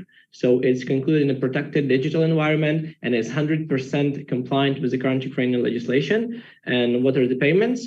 Well, apart from paying for the actual products, the payments are made for placing an offer and assigning your rights to the contract. So why did we decide to make this idea now? Because we believe in our times of drastic and dramatic changes. To keep up with the time, you need to implement new processes and new decisions fast. So because what new technology grants us, it's what recently seemed unrealizable and difficult now becomes super simple and easy to create. And we believe that digital is the solution because applied solutions based on blockchain technology are a tool set that will make markets simpler, cheaper, more convenient, and fairer for every participant. And we believe that the key sector to strategize on is agriculture, especially in Ukraine, and we believe it will play a vital role in a post-war economy and revitalization of economy of Ukraine. So for whom? Obviously, farmers and agri-traders who have limited working capital, they require guarantees of selling their products at acceptable prices, especially in trying times like these. And but we also believe that not only farmers, but any local business who wants to buy or trade freshly grown local products can be included in our marketplace. Let's talk local supermarkets, local small chain stores, or any restaurant in the area. So the potential is pretty much unlimited. So what are the expected benefits for farmers? It's a fast and convenient and reliable way of concluding agreements on their order of the products, so they can know how much they need to grow and that they will sell it for 100%, and it's a reduction of losses due to commercial risks. For the state, a more transparent and easier to track tax revenues from private farmers. And for agricultural buyers, it's an easy way and convenient way to search and place an order for agricultural products. And the best part of it, we eliminate all of the intermediaries. So time and cost reduction is a win for every party.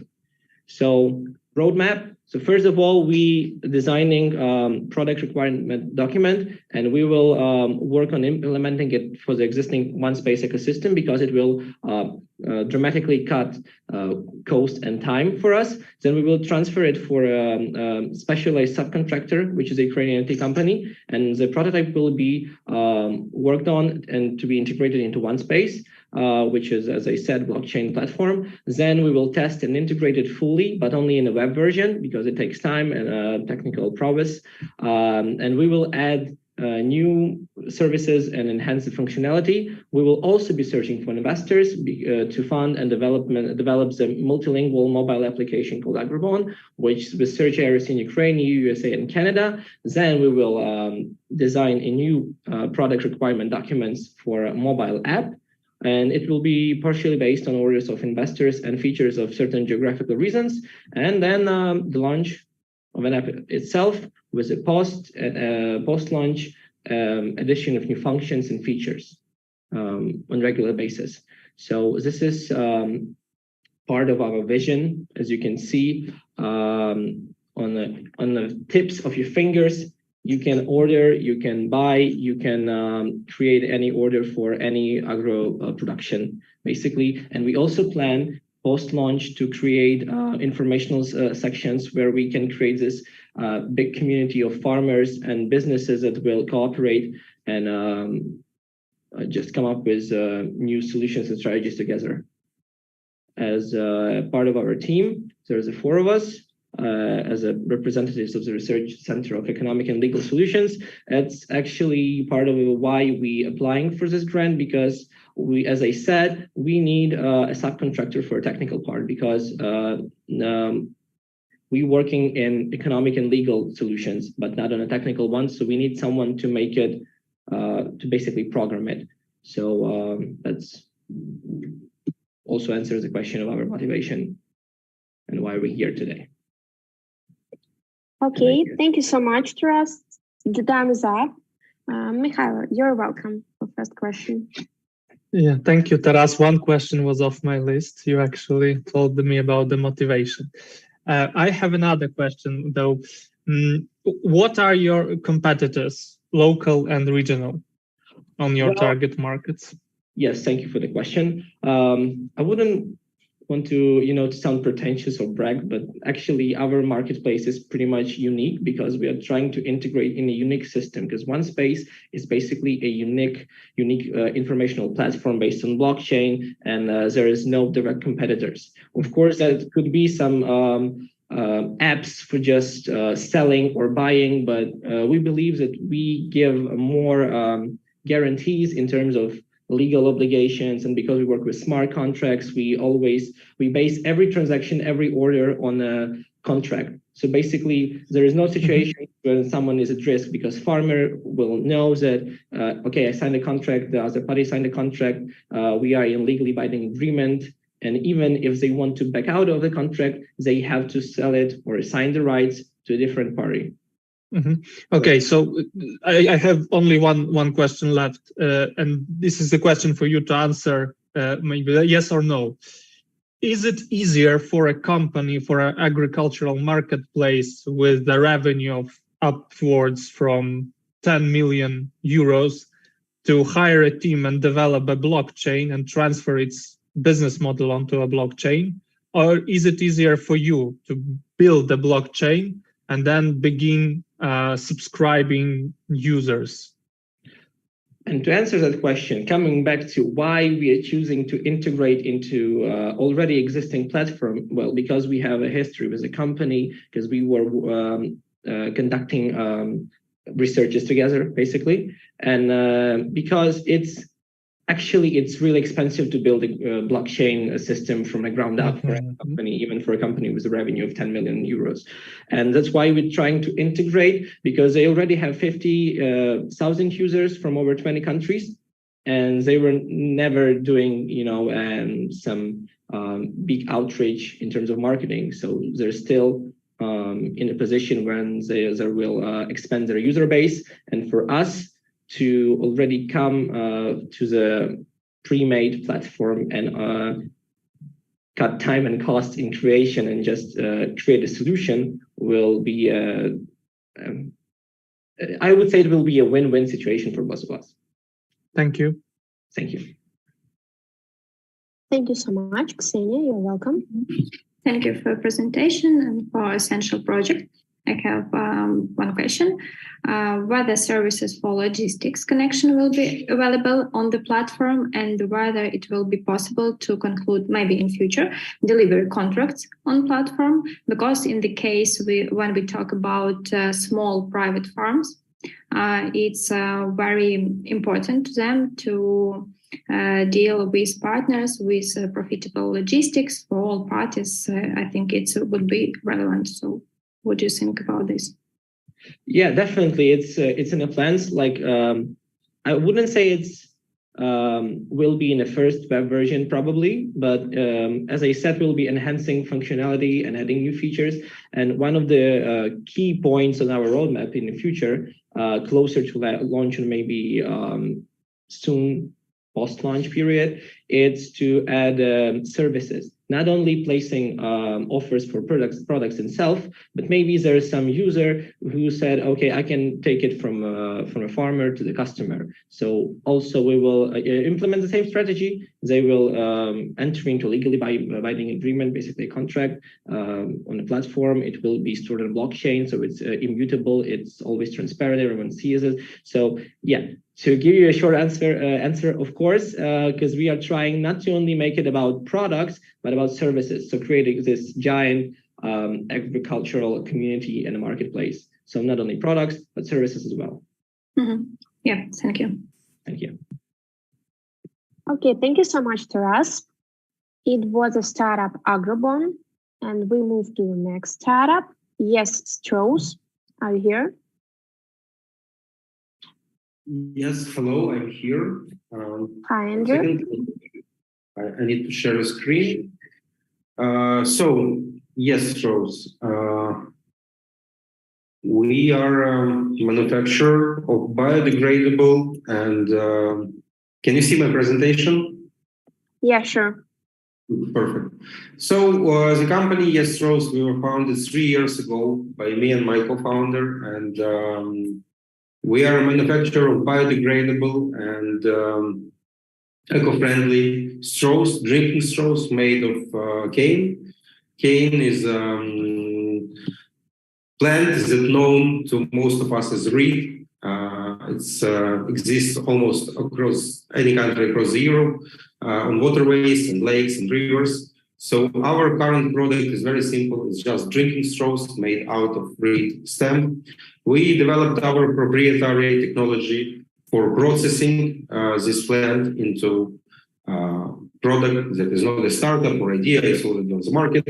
The company is 3 years old, so currently we are sold in Ukraine, Netherlands, in Denmark, in Spain, in Portugal, in Poland, in Czech Republic, in Israel, in United Arab Emirates. We established a very good connections with local and international distributors. So, for example, here is the list of our customers in Ukraine. Here is a list of our customers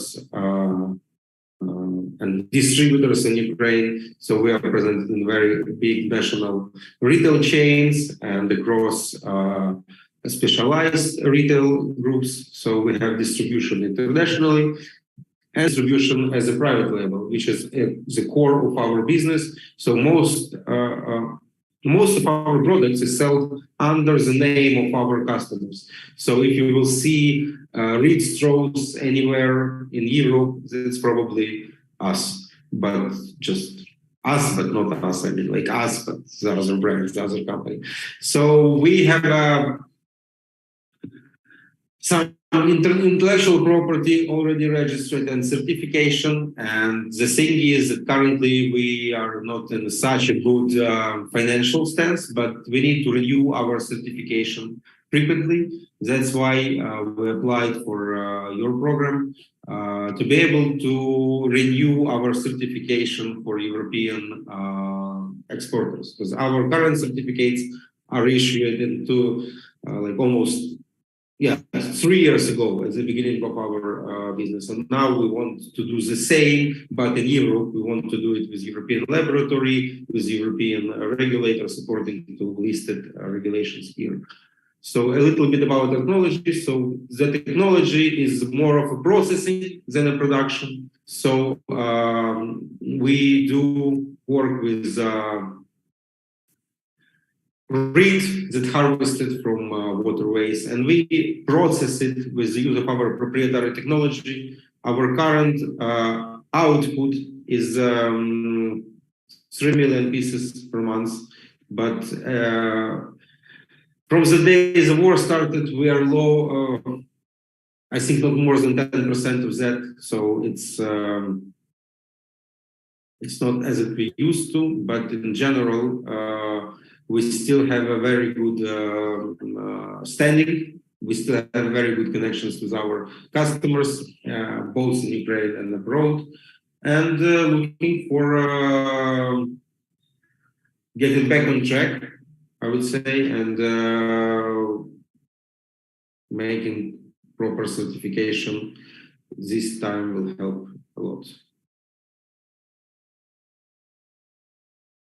I think thank you so much. Yeah, thank you so much, Andrew. Yeah, Mikhailo, you're welcome. Two questions, actually. The first question, you have mentioned that at most 10% of the capacity is used now. So from 28.8 million straws per year, you have left with 2 million straws per year, 3 million, say. Why is that? Like you mentioned because of the war, but what exactly is the problem? Is the problem raw materials? Is the problem in the energy supply or with the manpower? What is the problem more precise?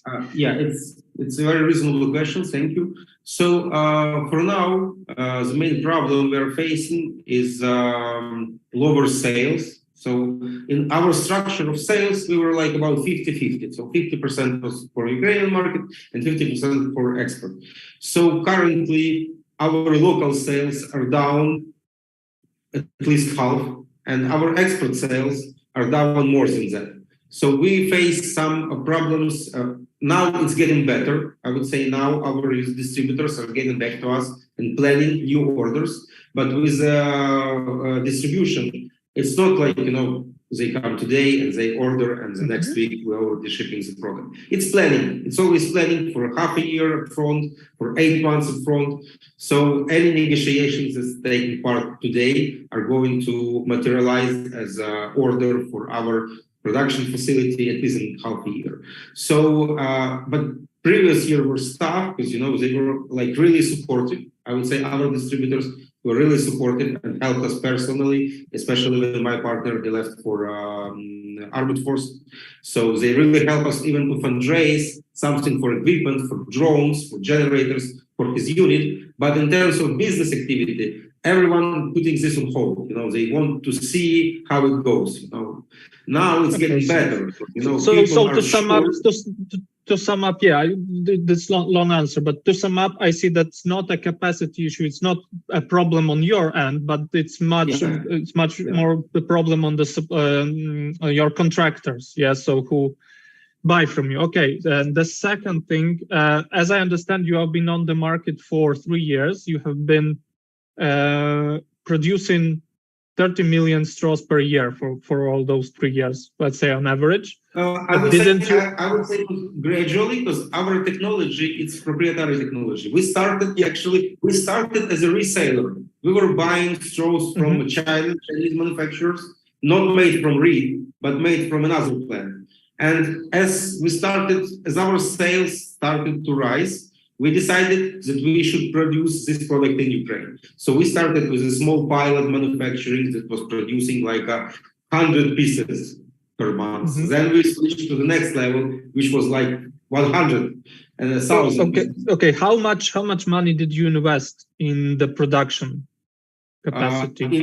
In total, we invested about $300,000 in our business. And now how much money do you need at least to start the same process in the nearest countries? Actually, right now, we don't need any investments in a production facility. So for now, our main investments would be into relaunching as a business, into scaling as a business. So this would be marketing costs, this would be cost of acquisition of raw materials, this will be cost of working capital. Let's working capital plus expenses.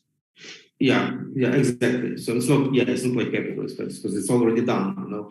And our story actually is very long. You know, we survived a major fire. You know, our current production facility is the second version of our manufacturing because we have the first one some time ago in another place. So there was an article on Business about our business just recently where we tell a story how we came so far. You know, it was a COVID for 2 years. And for our business, it was like, you know, our main customer is HoReCa distributors. People who rely on restaurant, bars, and hotels for their volume of sales. Yeah, and when COVID was like big sale, you know, it's not anymore, but in that days, we were like going to zero. Our peak sales before COVID were about 1 million hryvnias per month. And we went to zero in 1 month, which was like a big hit. But we already survived that, you know, we went past, and, you know, it was hard, but as a business... But you did it. I think Oksana also has a question. I don't mind to... Thank you for your answers. Thank you so much. Thank you. I have a brief question, and thank you for your presentation. Using eco-technology in packaging is very necessary and relevant direction, but there are already quite a lot of analogs on the market. I think, you know, companies which make the same products but from other eco materials. In your opinion, what is the uniqueness of your idea, and why should potential customers choose your product? 2 words about the product itself. So the sturdiness of straws made of reed is much higher than any competitor. I mean, like paper straws made from wheat, straws made from any other composite material is not a match in terms of sturdiness. So our straws, they can be in water and drink for 8 hours, for 10 hours without losing form, shape, or characteristics. So it's very good for HoReCa especially. This is on a product side. You know, why it's better? It's just, you know, of better quality than any other competitive product. From the business side of things, volume of drinking straws that is right now consumed in the world is so huge that any, let's call them that, not competitors, but alternatives for plastic combined, they can't satisfy even like 5% of the need for the drink. So there is a space on this market for everyone, for paper straws, for straws made from reed, for straws made from bamboo, for straws made from coffee beans, for straws made from avocado fillings, you know, for everyone. As soon, and it's happening already, you know, European Union already banned plastic straws, and next 4 years will be the period when they're just selling stocks but not refilling them. So yeah, European Commission, they banned plastic straws, but it is allowed for distributors to sell existing stock, even if it's banned, but it's already imported into the European Union. So Andrew, sorry for interrupt you. We have no more time for Q&A session. Sorry, yeah. Thank you so much. We have to move to next startup. Thanks. And next startup, it's Biogenic Silver. Are you here? Thank you very much for opportunity to present my startup. Just 1 second. All is okay? Do you hear? Do you see all? Right now it's okay. You can start. Thank you. So I'm very glad to present you my startup, Biogenic Nanosilver. Why we actually choose the main idea of Biogenic Nanosilver? Because it has high bioavailability, safety, and bactericidal effect. What's the main problem? We have 2 days. First of all, according to the synthesis of nanoparticles, there's chemical synthesis, it's a costly process, also a combination of toxic stabilizers and high synthesis temperature. In another part of problem, we have that problems that bacteria are resistant to antibiotic treatment. So what have our competitors? According exactly the silver products, they have colloidal form of silver. We want to use biogenic silver nanoparticles. So our solutions looks like that. Cheap substrates are used in biogenic synthesis. Silver nanoparticles can be stabilized using lyside from Saccharomyces cerevisiae, and the bactericidal action of silver nanoparticles does not cause the development of bacterial resistance. Let's see a short according to the SWOT analysis. The strengths of our project: a cheap, simple, and effective drug. What opportunities we need? We need the modern equipment, and actually equipment for scale-up step. As a weakness, as a weak investor support, and this is high market competition as usual in pharmaceutics. Let's see a product overview. 3 main points of our product. First of all, we use silver. Silver, this is a great bactericidal agent. The second thing, nanoscale, effective action and bioavailability. And biopart, this is a biosafety and environmental friendliness. What about the competitor analysis? If we see the preparations that use colloidal silver, we see that wider range of preparations with colloidal silver was in 2022. Now we have less different things with the silver. And also we see that today we see the increase in prices for drugs with colloidal silver. Also, competitors usually used colloidal silver to treat throat and nose diseases, but we want to add our preparations to treat the skin diseases. Our biosilver can be used in convenient gel or spray form, does not cause bactericidal resistance, and does not pollute the environment. Colloidal silver that we actually can find now in the pharmaceuticals usually use a cream or ointment that leaves a feeling of oiliness, also does not cause bacterial resistance, but have some limitations in concentrations. Antibiotics, like the most competitive thing for us, long-absorbing ointment usually used, ineffective against resistant strains of bacteria, and can act like the contaminate the environment, which is realized antibiotic-resistant strains. Our aim to produce such product that have the average price for a customer 100 hryvnias. Also, we want to develop our product in a form of spray or gel-based, and based exactly on biogenic silver nanoparticles. When we look in consumers by age, that will be adult people that can understand this problem and the biosafety of our product, and also older people that already have the problem with resistant diseases. What has been done for this moment? For this moment, we have the technology. We developed technology for obtaining biogenic silver nanoparticles using lysate of the yeast. Also, we know physical characteristics, the size of nanoparticles, and the possibility of regulating it at a stage of the synthesis also described. And we already know the biological action. We analyze that our nanoparticles effective against Staphylococcus aureus on bound surfaces. What is needed? Sure, it's needed scale up. Preclinical studies, proof of the drug safety, clinical studies, proof of the drug's effectiveness, and also finished product testing the spray and gel form.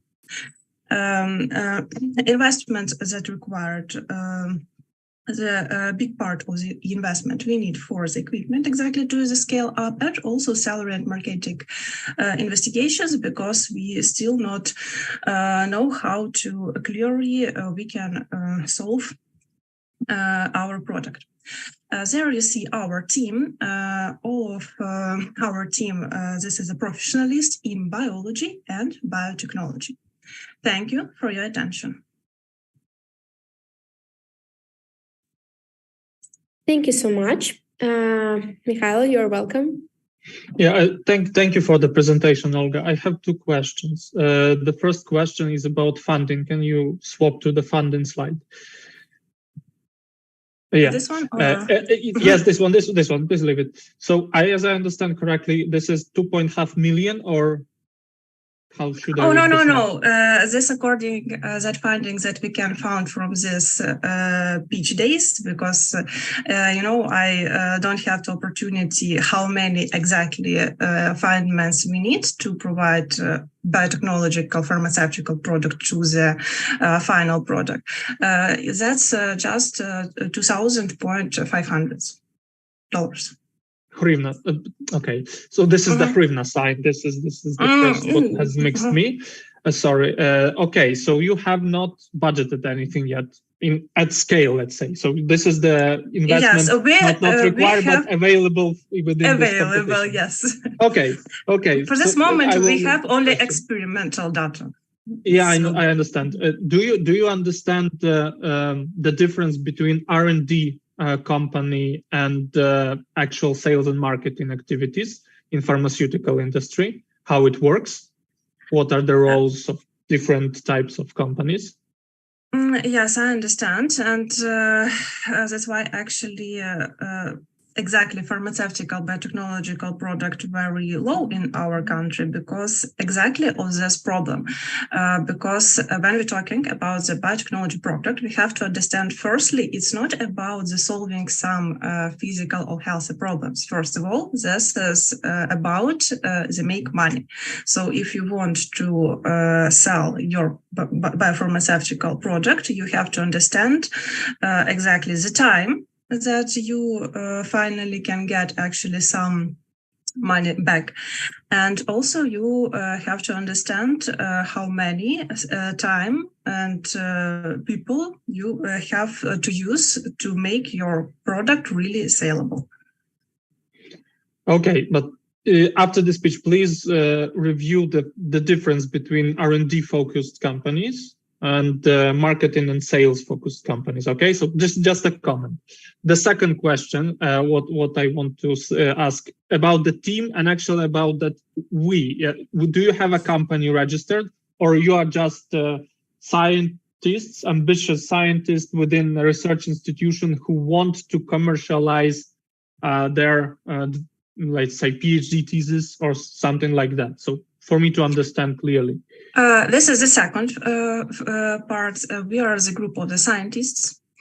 And actually, this our work that we worked during a few years with this, and we are just motivated to find for our product a commercialization. Okay, thank you. Thank you.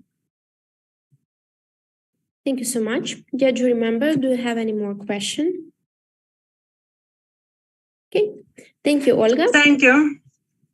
And we will move to the next startup, startup RoboLab Agro. You're welcome.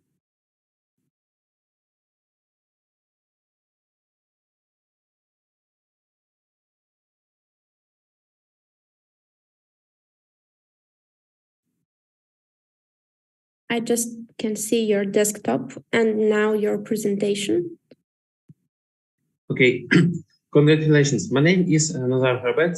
I represent the RoboLab Agro startup team, a robotic mobile laboratory complex for soil sampling. Ukraine is an agricultural country. According to statistical data, in 2021, there were 70,803 agriculture enterprises in Ukraine. Of these, 3,000 enterprises grow grain and leguminous crops with an area of more than 1,000 hectares. Agriculture form food, economic, ecological, and energy security, ensures the development of technologically related industries, socioeconomic foundations for the development of rural areas. In Ukraine, the agricultural sector provides an average of 10% of GDP and about 40% of export earnings.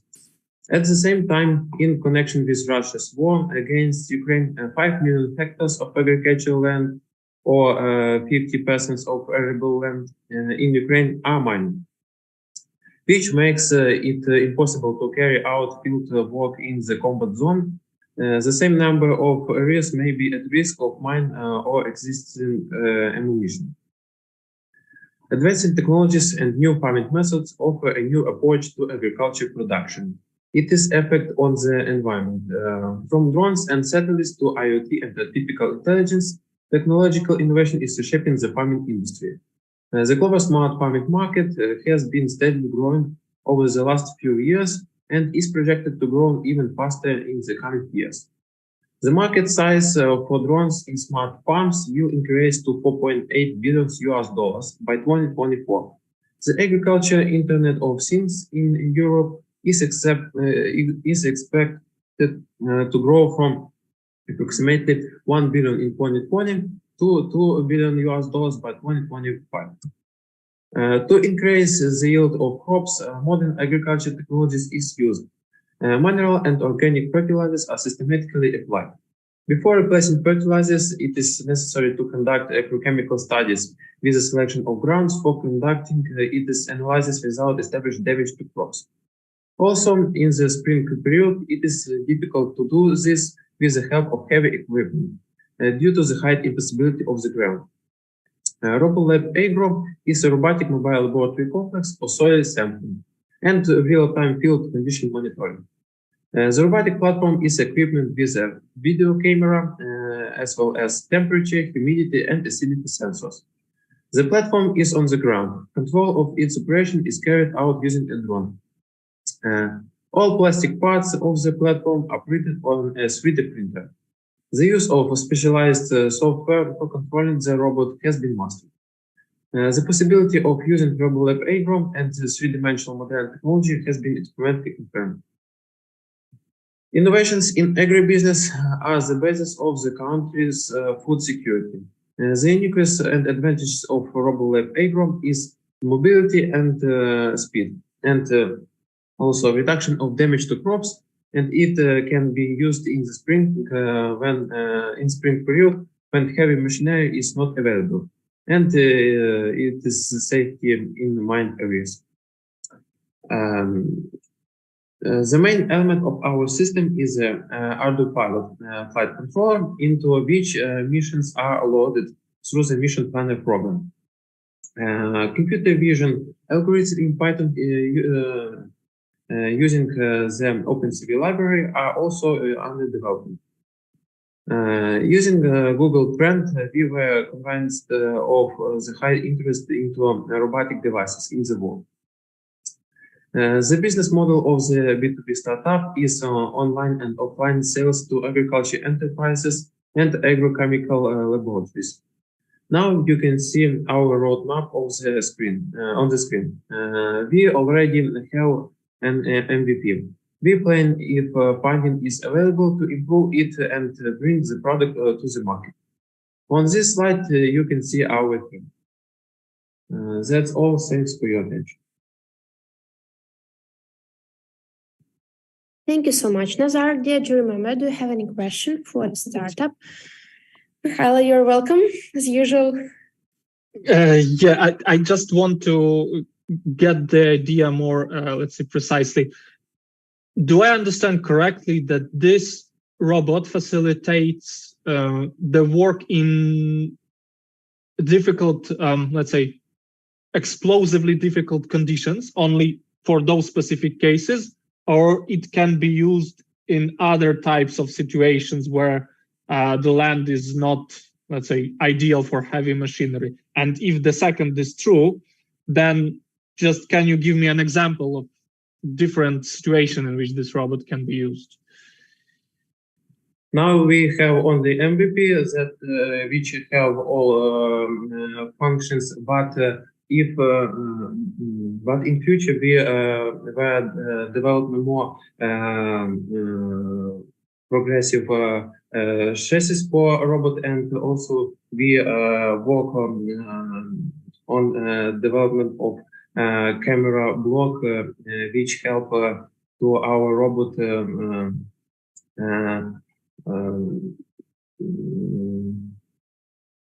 it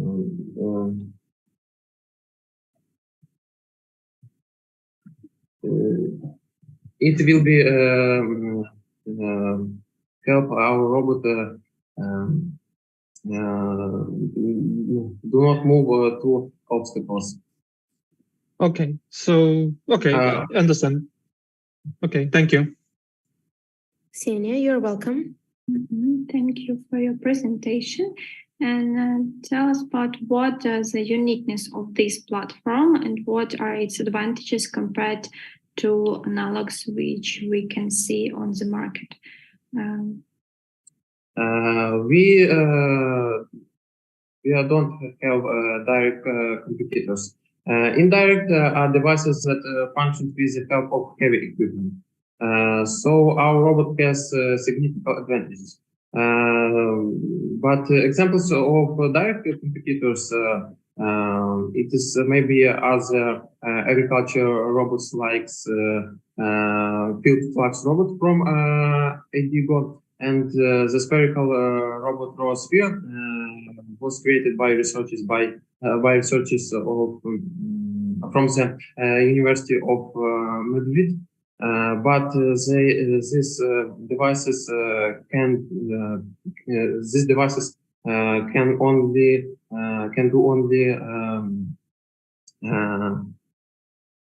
can give only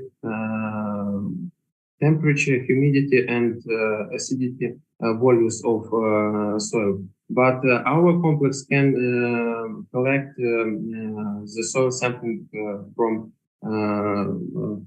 fields. Thank you. Angela, you're welcome for your question. Thank you for the presentation. Can you talk about any customer conversations or interview you had with actual egg businesses or farmers to determine that this was a wanted and needed product?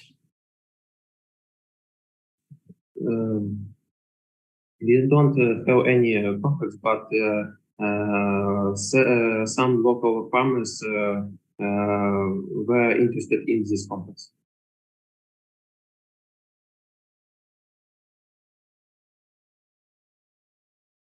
Okay, thank you so much. I think that we can move to next startup. And next startup, it's wheat yield forecasting. You're welcome. Okay, let's select second. Can you see my screen? Yes, sure, you can start. Okay. Hi everyone, my name is Maxim. I would like to present a project of wheat yield forecasting. Grain production is one of the most important branches of the economy of Ukraine, ensuring the food needs of population and a stable inflow of the currency. The average annual production of cereals in Ukraine for 2019-2021 reached the level of 75 million tons, and the average annual export during this time was 50 million tons. Domestic consumption of grain in recent years didn't exceed 20 million tons. This is approximately 30% of all grain production, and 70% of grain is exported.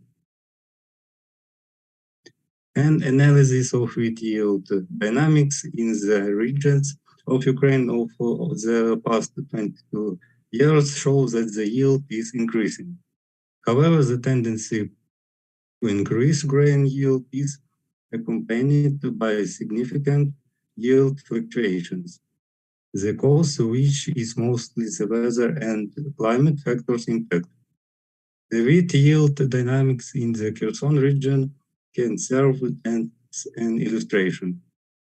The magnitude of deviation from the trend directly depends on the impact of climatic factors, mainly drought.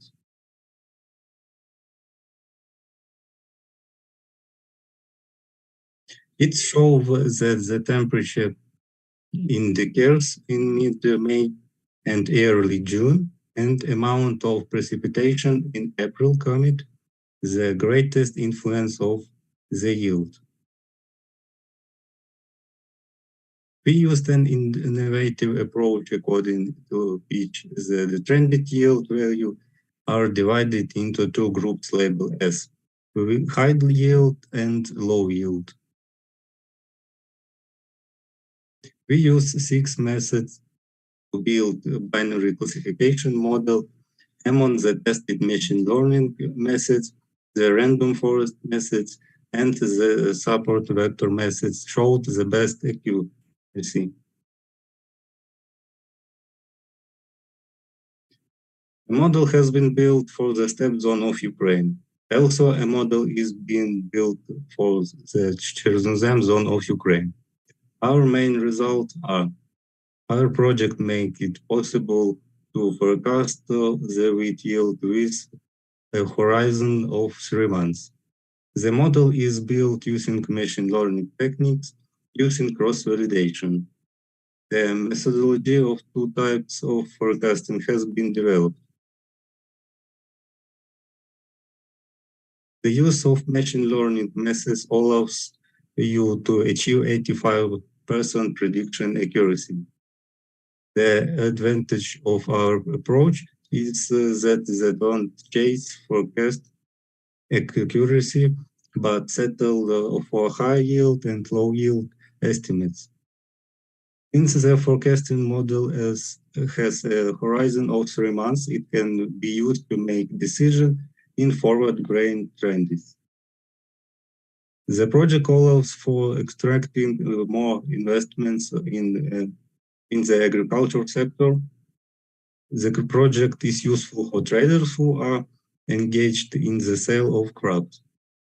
Real forecast of wheat yield is expensive price and directly benefit with forward transactions. Thank you so much. Thank you so much, Maxim. Mikhailo, you're welcome for your question. Yeah, thank you for the presentation, Maxim. I have a couple of questions. Yeah, you have mentioned that you have trained the model on the 3 months available data.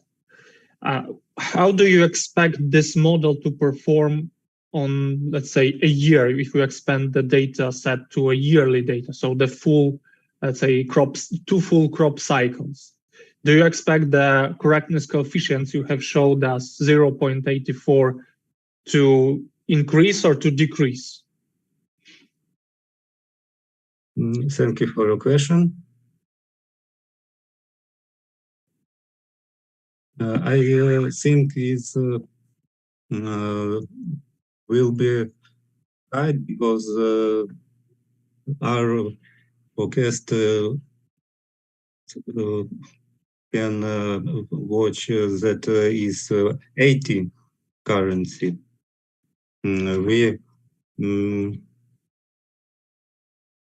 With help machine learning model was analyzed for data. We use the temperature data per decade and amount for precipitation per month. Okay, and the second question, thank you, Maxim. And the second question is about the clients. So you have mentioned that, from what I've heard and from what you have written, that the main customer category for you are traders, are grain traders.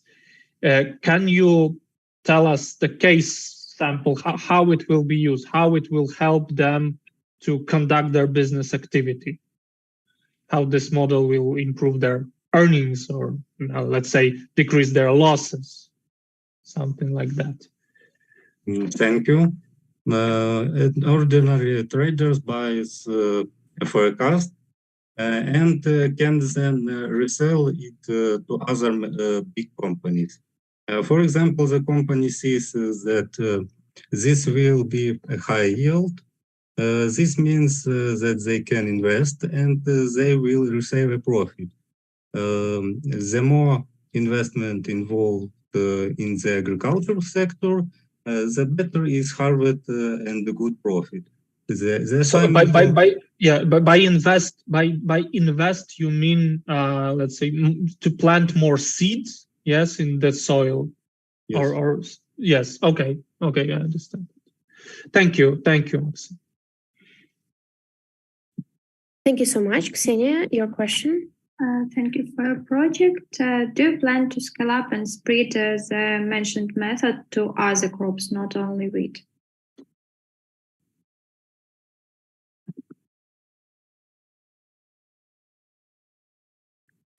We use no. No, you don't plan, yeah? Okay, thank you. Thank you so much. And now our last but not least startup, TreeLab. Hi, everyone. Hi.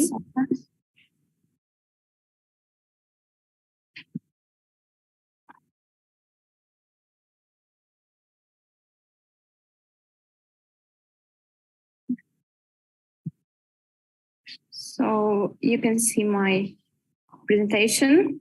Yeah, sure, you can start. Okay, one more time. Hi, everyone. My name is Marta, and my partner Andriy was also preparing this project. So let's talk about us. One second. Our team consists of second-year students of biotechnology and bioengineering who work in the field of microclonal reproduction.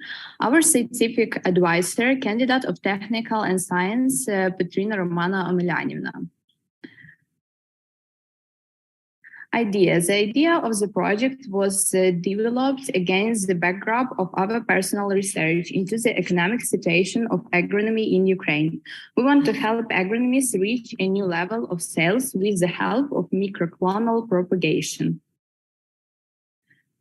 So our business model layout, key partners. Our suppliers are sellers of components for product and packaging. We conduct research in partner laboratories, a value of proposition, and innovate biotechnological methods of obtaining apple and pear shots quickly, ecologically, and sterilely, while preserving biodiversity degrees in value. Key resource, raw materials for obtaining a nutrient medium and the product itself, conducting research, conducting an efficiency examination, human and intellectual resource. So that's price. Apple tree seedling champion cost $1.30, but apple tree seedling champion grow by in vitro method cost $2.50. But this method have a privilege. In the product market, you will have more yield and zero of cost for agrochemicals. Advantages of reproduction in vitro: a healthy plantation cleared of viral and bacterial infection, fast cultivation, active growth throughout the year, preservation of the variety. The starting materials for reproduction is identical to the original. So our work plan, there are several special stages in this technology that must be followed to obtain the desired result. You need to understand that neglecting the sequence of action or certain stage can bring a completely different result than the breeder expects. First of all, donor selection, second, reproduction, development, and adaptation. So what do you need? You need explants and petri dish, and equals we have more than 8,000 clans. So thank you for listening. Contact us. Thank you so much. Yeah, Mikhailo, you're welcome. Yeah, thank you. Thank you, Yana. First of all, Marta, thank you for the presentation. This is actually an interesting topic, an in vitro breeding of plants and seeds. For me to understand more thoroughly, now it is the scientific project. It was born out of scientific curiosity, out of your own research, and you want to formalize it, to transfer, let's say, the IP and the people into some company and continue developing and scaling the technology which was proven, or you need to now prove the actual viability of the technology on scale? So now we have, we only do it, but we can search some information about in vitro. And I want to say that there are many companies in Ukraine use this method, but their products are not in demand due to unpopularity of products. So they have high prices and I think bad strategic plan, because agronomists in Ukraine don't use their products. They use products from Germany, France, but not from Ukraine, because they have a fault. And what do you do differently in your case compared to German, let's say, companies? So we will really want to make an optimal price for our products, which will be competitive with price from Europe and cover development costs. Lower prices will be interested agronomists and encourage them to try our products. And okay, and for example, the lower price, you have mentioned two prices, $1.3 and $2.5. Yes. Which one will be for you? Which one is applicable for your product? How much? $1.30 costs 3 without using in vitro. Is 3 that have viruses and I think and lower crop yield. $2.5. It's the price for German technology-based, but genetically modified companies in Ukraine have a lower, bigger prices, about $3. How much bigger? Oh, okay. Yes, and for agronomists, when they want to make more yield, they really spend more money because it's more. Mm-hmm. And do you have, the final question, do you have laboratory equipment necessary to perform all those research and development activities? But for more, we need materials for growing now, and maybe more equipment for more specimen. Mm-hmm. And how much, in dollar terms, how much money do you need to cover the initial stages? It's quite difficult to calculate because everything depends on the quantity and scale of production. So we don't really calculate this price because it depends of how many we want to. And let's say per 1,000, well, you have mentioned 8,000 to 10,000, I think, samples. Yes, I believe that in your presentation on one of the last slides. Yeah. Yes. And let's divide it in like thousands. How much does it cost for you? Will it cost for you to grow 10,000 samples? 1,000 samples. So we need materials. It's we don't calculate now. But I think it's really big money because when you only starting do it,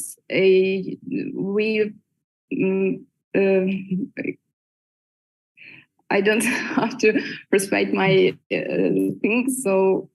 Not to worry, not to worry.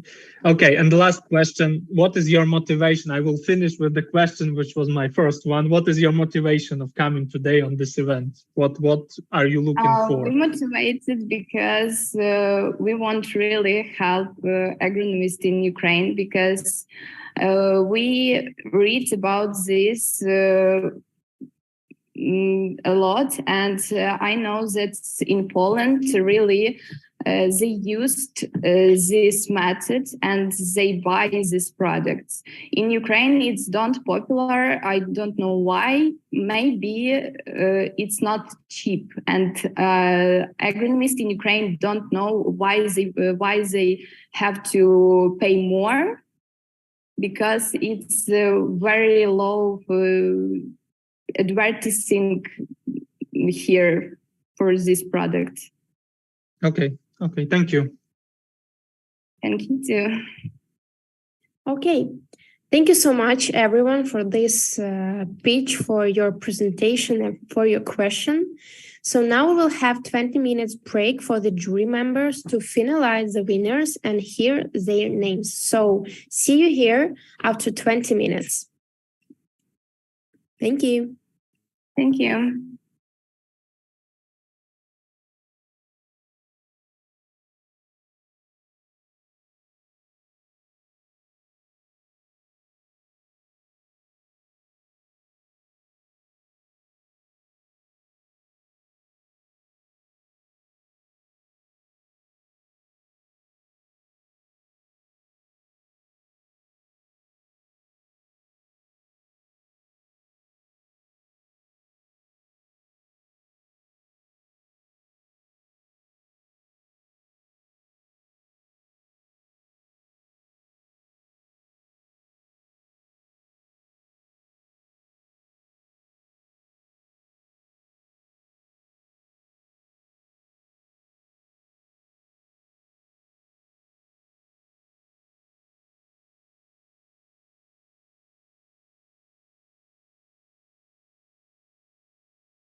Hi, everyone again. We already have winners. We would like to note that due to the reduction in the total number of participants, there will be 10 winners, 5 from health tech and 5 from agrotech.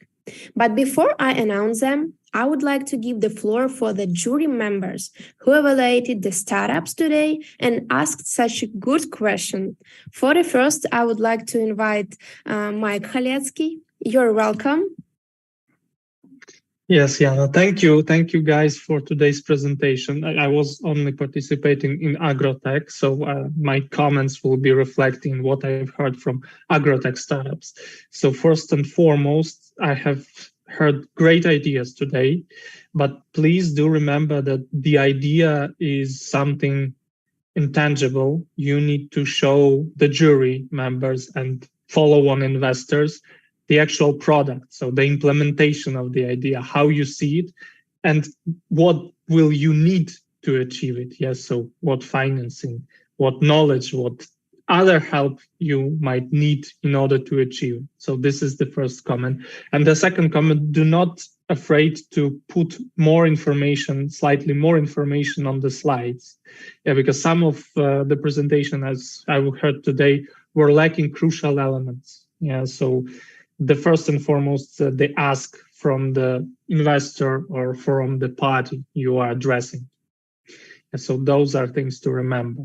And just taking a chance, I have agreed with the USF team. I would like to also invite you to participate in our Polish-Ukrainian Startup Bridge team, which I'm pre-acceleration program. The Polish-Ukrainian Startup Bridge is the program I'm a team member of. We focus on, let's say, the most important component of what we focus on is actually working on your presentations, working on your documents, working on your financial models during our program. We still have 6 days left in our application deadline. So if you want to improve elements which I have mentioned or work with our mentors from Poland and from Ukraine, please feel welcome to enroll. Thank you. Thank you so much, Mike, and thank you for all your questions.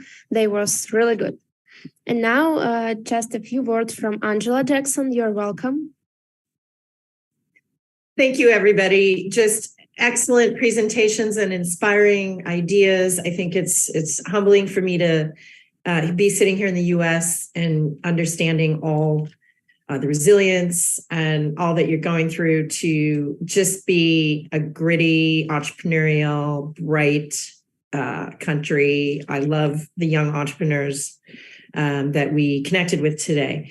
So just a couple of tips as you move things forward. I think from my side as an investor who does write checks, I'm always listening for translation out of university ideas into, more tangible product. So as next steps, I think critically missing from a lot of presentations was any customer contact whatsoever.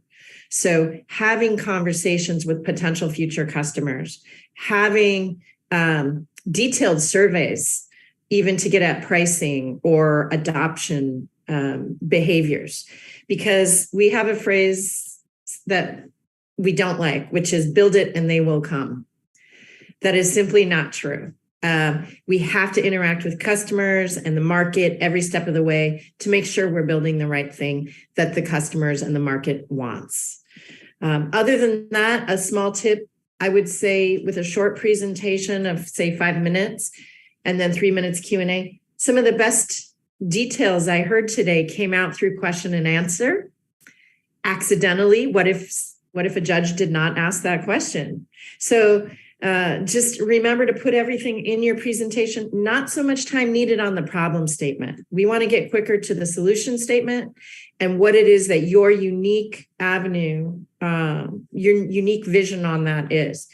So that's all I have. Honestly, very impressed. And I think you all have bright entrepreneurial futures. Thank you. Thank you so much, Angela. Thank you for being with us, and thank you for your attention to Ukrainian startup and for opportunities to them. And our last judge that I see right now, Ksenia Krukevich, you are welcome. Just a few words to our startups. Thank you, Anna. First, I want to thank for all startups. You are great people and great team because you produce a great innovation solution in such challenging times. So we are heroes for today. Thank you all. And also I want to thank Ukrainian Startup Fund for working with us together in this joint project Science and Business, and special gratitude for GIST to supporting this initiative. Thank you. And I wish success in developing for all startups. You are all great, and everything will be with your ideas. I suppose everything will be great. Thank you so much. And now the winners. In healthcare, we have In Tempo, Chikai, Anima, Wildfires UA, and Health Helper. My congratulations. In Agrotech track, we have Yes Strauss, Foodwise, Parostok, Agrobon, and Biogenic Silver. My congratulations to all winners today. Thank you. I'm really thankful for your attention. See you in the next speeches, and best wishes with Ukrainian Startup Fund. See you. Thank you. Bye. Thank you very much for us. Thank you for the opportunity to be here. Have a nice day. Bye. Thanks, Alan. Yeah, thanks a lot. Bye. Thank you.